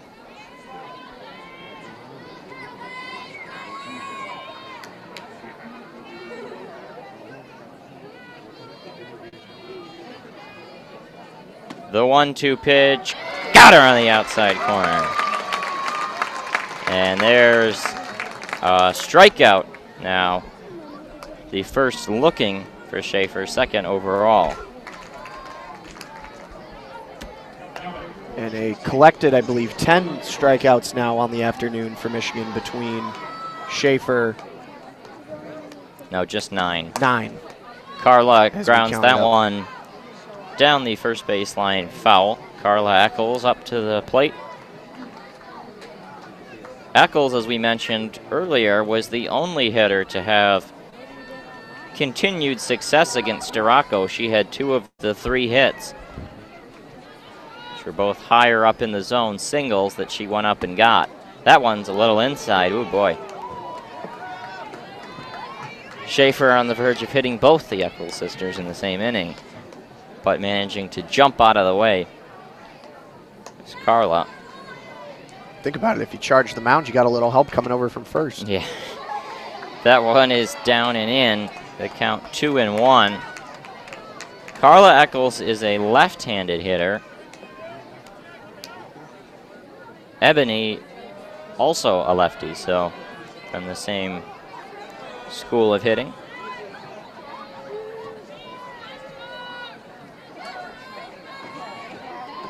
But both throw with their right hand, so the old right thrower, left hitter, that one is grounded foul.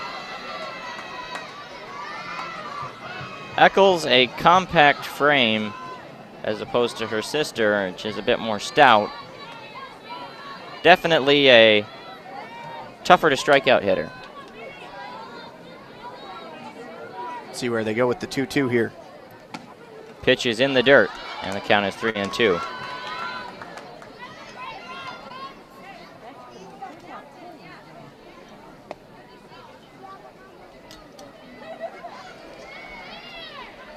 So full count now. The 3-2 pitch, that one is lined hard into right field, coming over, not going to be able to make the play. Over the head and off the wall. Throw into the cutoff. Ebony Eccles held it third, and then the throw from the cutoff to home bounces off the glove of Carson, but she's able to get there. A big game for Carlos. That's her game as it gets into the outfield. So runners on 2nd and 3rd now for the Spartans. They're threatening, looking to finally get on the board.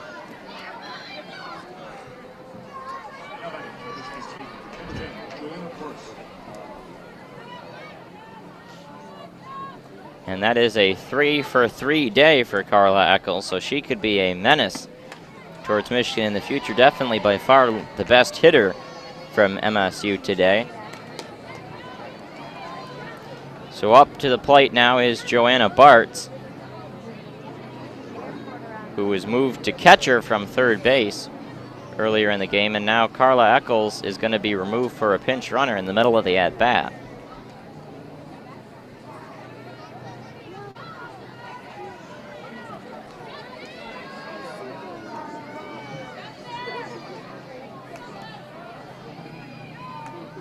So here's the 0-1 pitch, dives outside.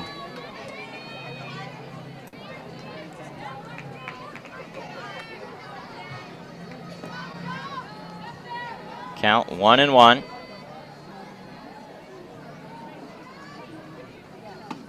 That one popped up as it's going to go back out of play, and now the count 1-2.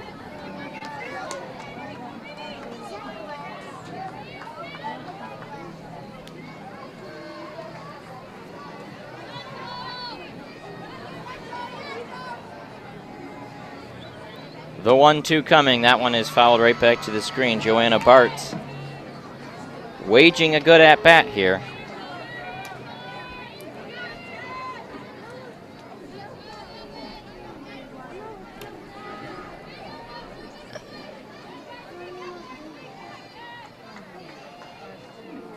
The 1-2 off speed. Ooh, just outside. The crowd started to react. Fired up, thought it was the strike 3 looking, but not so much. The hardest one to get, that outside edge. But a good pitch and a hard take there for the Spartans. The 2-2, that's a bouncer to short. They're going to let the run score, but making the quick play is Wolverines. So MSU finally on the board.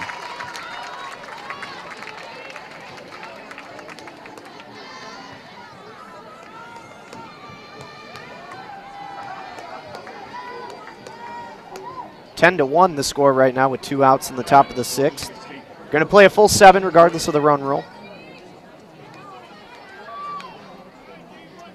So now to the plate, Mackenzie Meach.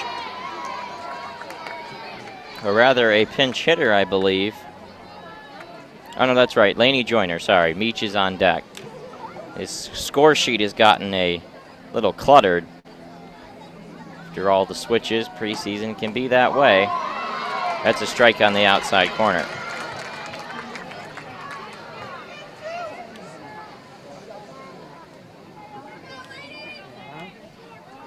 So Bartz gets the RBI for the 1 Spartan run. And Schaefer delivers. That's a bouncer once again to Wolverines. She comes over, makes the play, and that'll end the inning. So a pair of 6-3 putouts to end the top of the 6th, but our score at this stage, Michigan 10, Michigan State 1.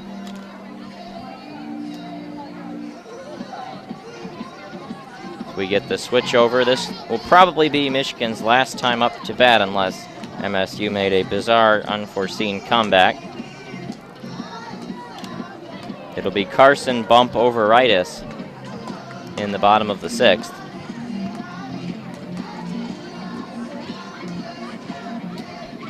Temperature starting to cool off here as we hit the tail end of the game.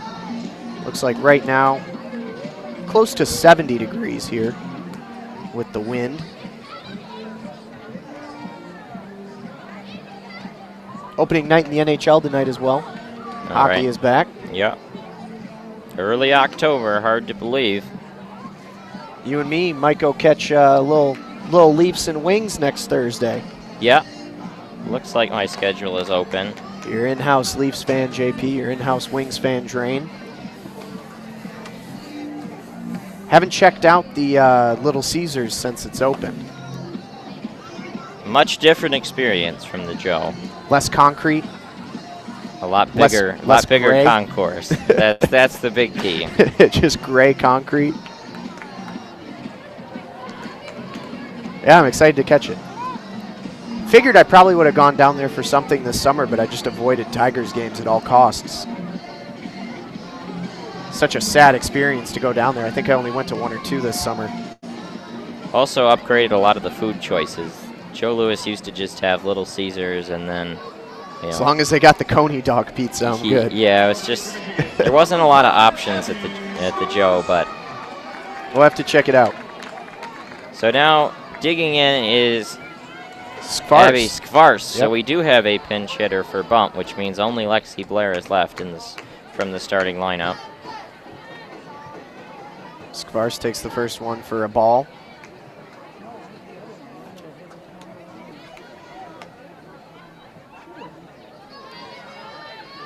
Stands with a wide stance. That one is hit high and down the left field line, arcing. It's going to be off the wall, fair ball. It's going to roll all the way down the line. They're going to hold Skvars at second, but she's got a double. It was about, I don't know, maybe 5 feet away from being a home run. It falls just under that yellow line at the top of the tarp at the wall, just next to that left foul pole, right on 200. Big shot down the left side there for Skvars. Chance for Michigan to answer the one run that the Spartans put on the board in the bottom of the fifth, or in the top of the sixth, I should say. And now another high foul, fly ball into left field. That one is caught for a quick out off the bat of Wolverines. So 1 out, and up comes Haley Hogenrod. She's got a pair of outs, a pop-up to second, and then a fly ball to right. Looking for her first hit today.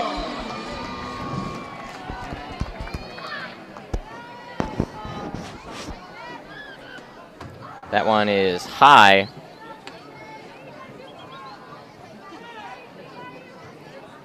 And now throwing off the sort of wrist or elbow guard was Skvars. As Hogenrod still stands in there in the right-handed batter's box. She hits a liner into center. It's going to drop, a base hit, and they're going to hold the runners Skvars at third, so runners on the corners now with 1 out. Continuing to chug along here are the Wolverines in a pounding, a fall ball pounding. Hopefully a good omen for what's to come. So up comes Lexi Blair. She is 0 for 3 today with a walk. One of the only players in this contest without a hit. Actually, I believe she is now the only player in this contest without a hit out since Hogenrod just had that single. Here's a strike. 0-1 on Blair. The only starter still playing. Everybody else has been relieved. She made a lot of good contact tonight, has had a couple unlucky shots. The 0-1 is high, 1-1 the count.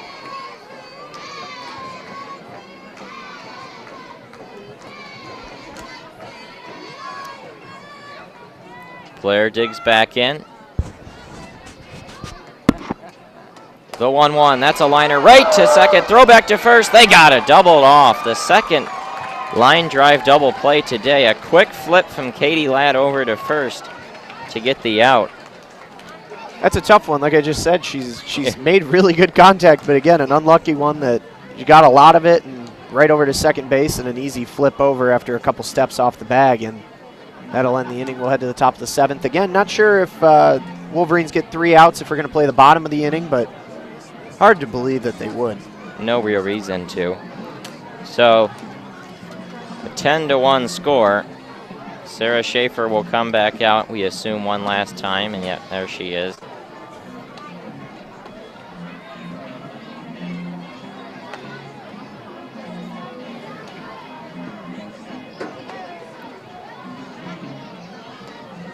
Still a handful of fans in attendance. We're back to the rather sparse outfield bleacher crowd, and most of the infield people have filed out, but still a handful watching as the Michigan defense goes back out there one last time.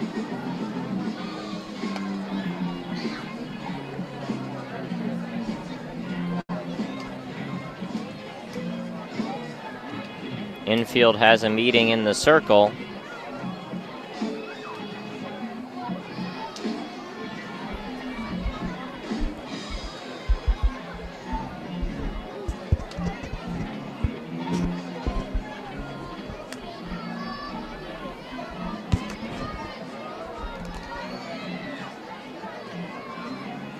3 more to go here for Schaefer.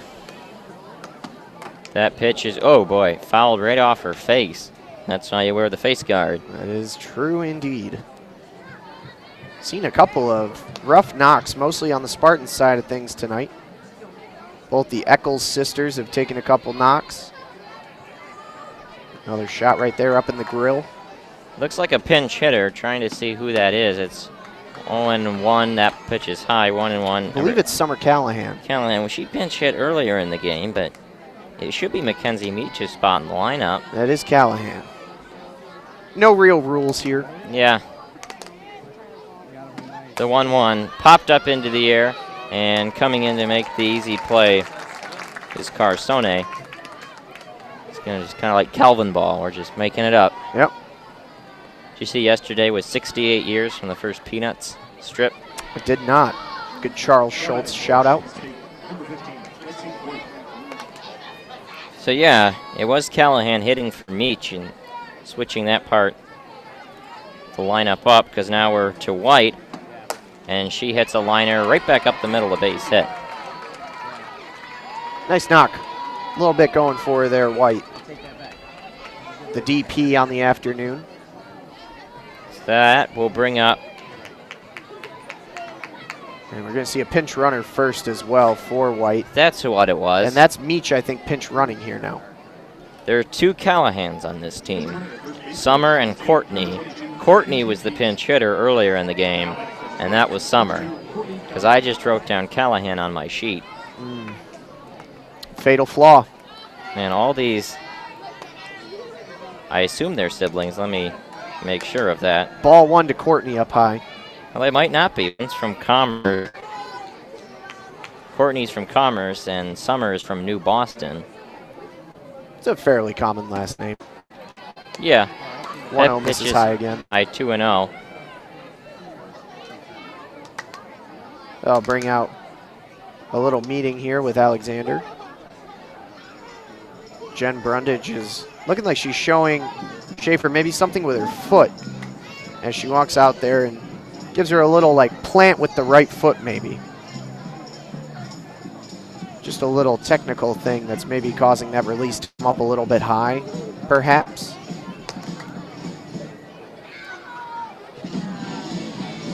They're going to leave her in there. They only need 2 more outs from her. And obviously with Bobians having a thing on her wrist, no real reason to insert her into a 10-1 game. You'd almost feel like a position player would come in to pitch before that happened. There's a ball low. Nice stop by Hannah Carson.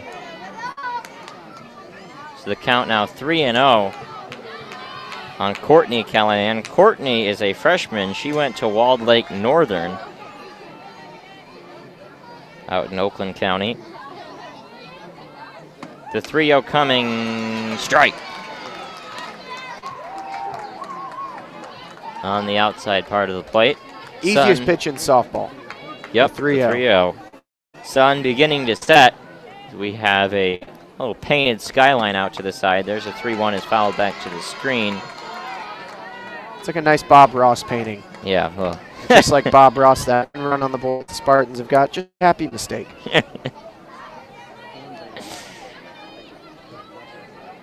Shout out to the Bob Ross revival that's gone on with millennials the last maybe year or so. There are lots of Bob Ross on YouTube, by the way. 3-2 pitches high. And now 2 on and 1 out for the Spartans.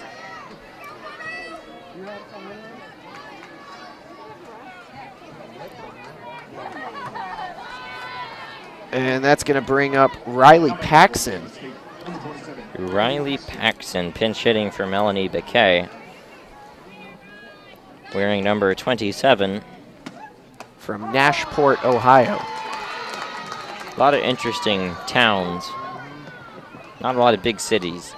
It's the 0-1. That's a strike to make it 0-1.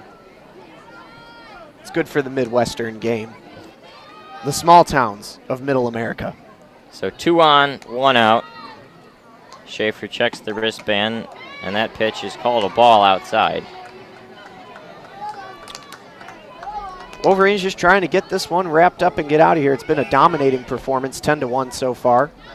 Spartans maybe trying to scratch a couple more across before it's all said and done, though. That one bounces in the dirt, and running over to third and getting there. So is Meach. So runners on first and third.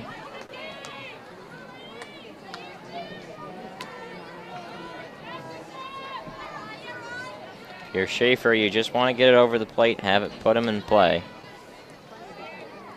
The 1-1 swing and a miss. 1-2 now, and a little room to work. Actually, I think we have a couple more balls. Yeah, now it's 2-2. The scoreboard went down for a quick second, and then it came back up. 2-2 pitch is bounced right back to the mound. Schaefer throws over to first to get the out. Callahan gets on over to second. But a nice job by Schaefer to make sure no run came across.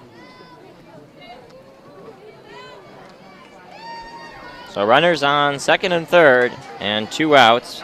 We have a pinch hitter for Ebony Eccles. It's Melanie Bakay. Wow. They pinch hit for Bakay, and then Bakay pinch hits for Eccles. Showing a lot of love all around the bench. That one is low.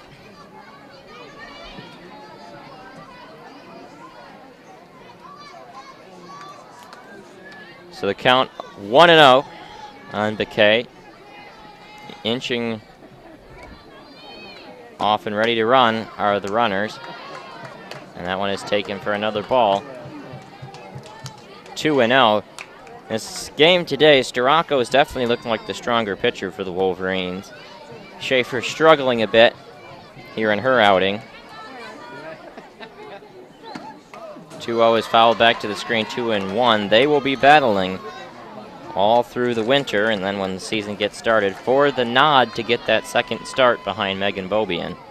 We have just about hit the 2-hour mark, just after 7 o'clock here in Ann Arbor. Last time these two teams played, it was a long one, because that was what also made that game miserable. 2-1 is... he went with the ringer up strike 3 call, but it was only strike 2. Yeah, Bakay never moved and just kind of looked like that happened in the 163rd game with the Cubs and the Brewers the other day. Tried to ring him up on strike 2. 2-2 is low, and now the count is 3-2. Sometimes the umpire loses track. That's why you have that little the little plastic clicker in your pocket. The indicator, it's called. Full count.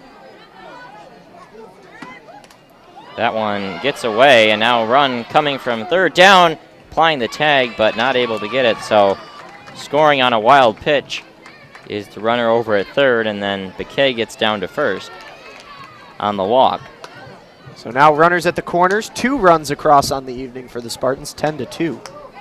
Taking third was the runner from second on the wild pitch as well. So runners on the corners now. Now Katie Ladd.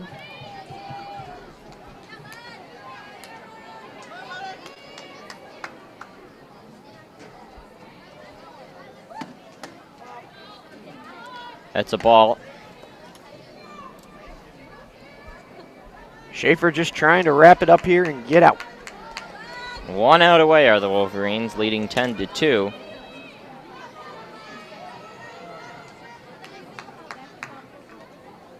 Schaefer delivers. That's a liner right back to the screen.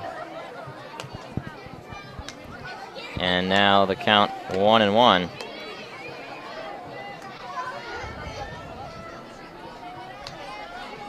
Schaefer steps back on. The lights are on in the light towers here at Alumni Field.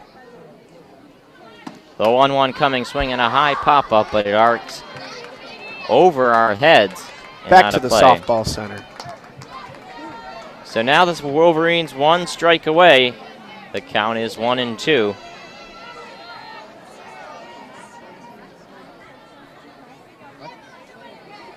Playing with the ball in her right hand is Schaefer till she finds her grip. The 1-2 pitch is outside. Now the count is 2-2. Noticed up on the scoreboard just now as well that they've added the 2018 Big Ten Championship year for the regular season Big Ten Championship. Yep. trying to start a new streak after the old one had been snapped. That pitch is low, 3-2. And now Schaefer in danger of walking. The bases loaded. She just needs one more strike.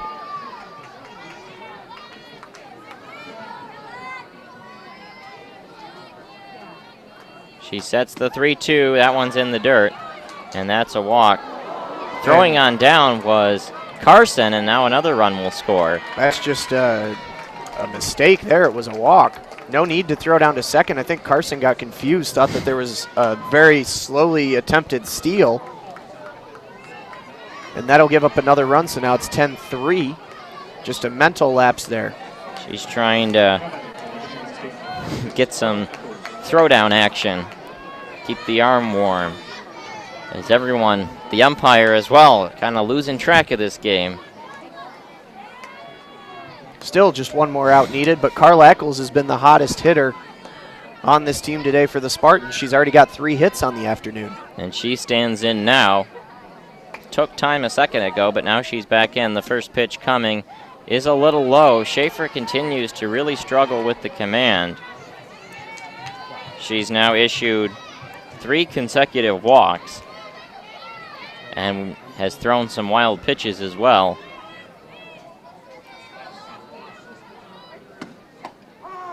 There's a strike. Perhaps it's the case that when Jen Brundage came out and talked to her about that foot, maybe just throws your mind a little bit, like when somebody tells you to adjust your golf swing. Yeah. Trying to put it all together here, 1-1. That's a strike. Emphatic call, but she was ahead 1-2 in the last at bat, and she threw 3 straight balls, so she just needs one more again to finally finish this game off. Once again, toying with the ball in her hand. She puts it in the glove. The 1-2 pitch, that's a grounder to first. That should do it. Walking over and touching the bag is Taylor Bump, and the game is over. No need to play the bottom of the 7th. A nice fall ball matchup here between the Spartans and the Wolverines. Michigan comes out on top 10-3 in 7. Very active day for the offense. They got 2 in the first, 2 in the second, and 6 in the third. That was all they needed to win this contest. Some big hitting from some of the big players in the lineup, including Natalie Peters. She had 3 hits, a home run for Faith Canfield. Lou Allen got in the action with singles, Uden as well. Everybody involved and got to see some of the freshmen. So a productive outing today for the Wolverines. As we said, we are at the moment planning to see you again 2 weeks from tomorrow here for what is probably the final fall ball matchup against Detroit Mercy. So keep posted on at twitter.com, WCBN Sports there, youtube.com/WCBN Sports. And we've got coverage all weekend of all the other sports. In the event that we don't see you that 2 weeks from Thursday, then the next time we'll see you will be in Tampa in February, but we're going to plan to see you in 2 weeks. Yeah, we will plan on that. But until then, Jeremy Parks, I'm Alex Drain. Good night, and go blue.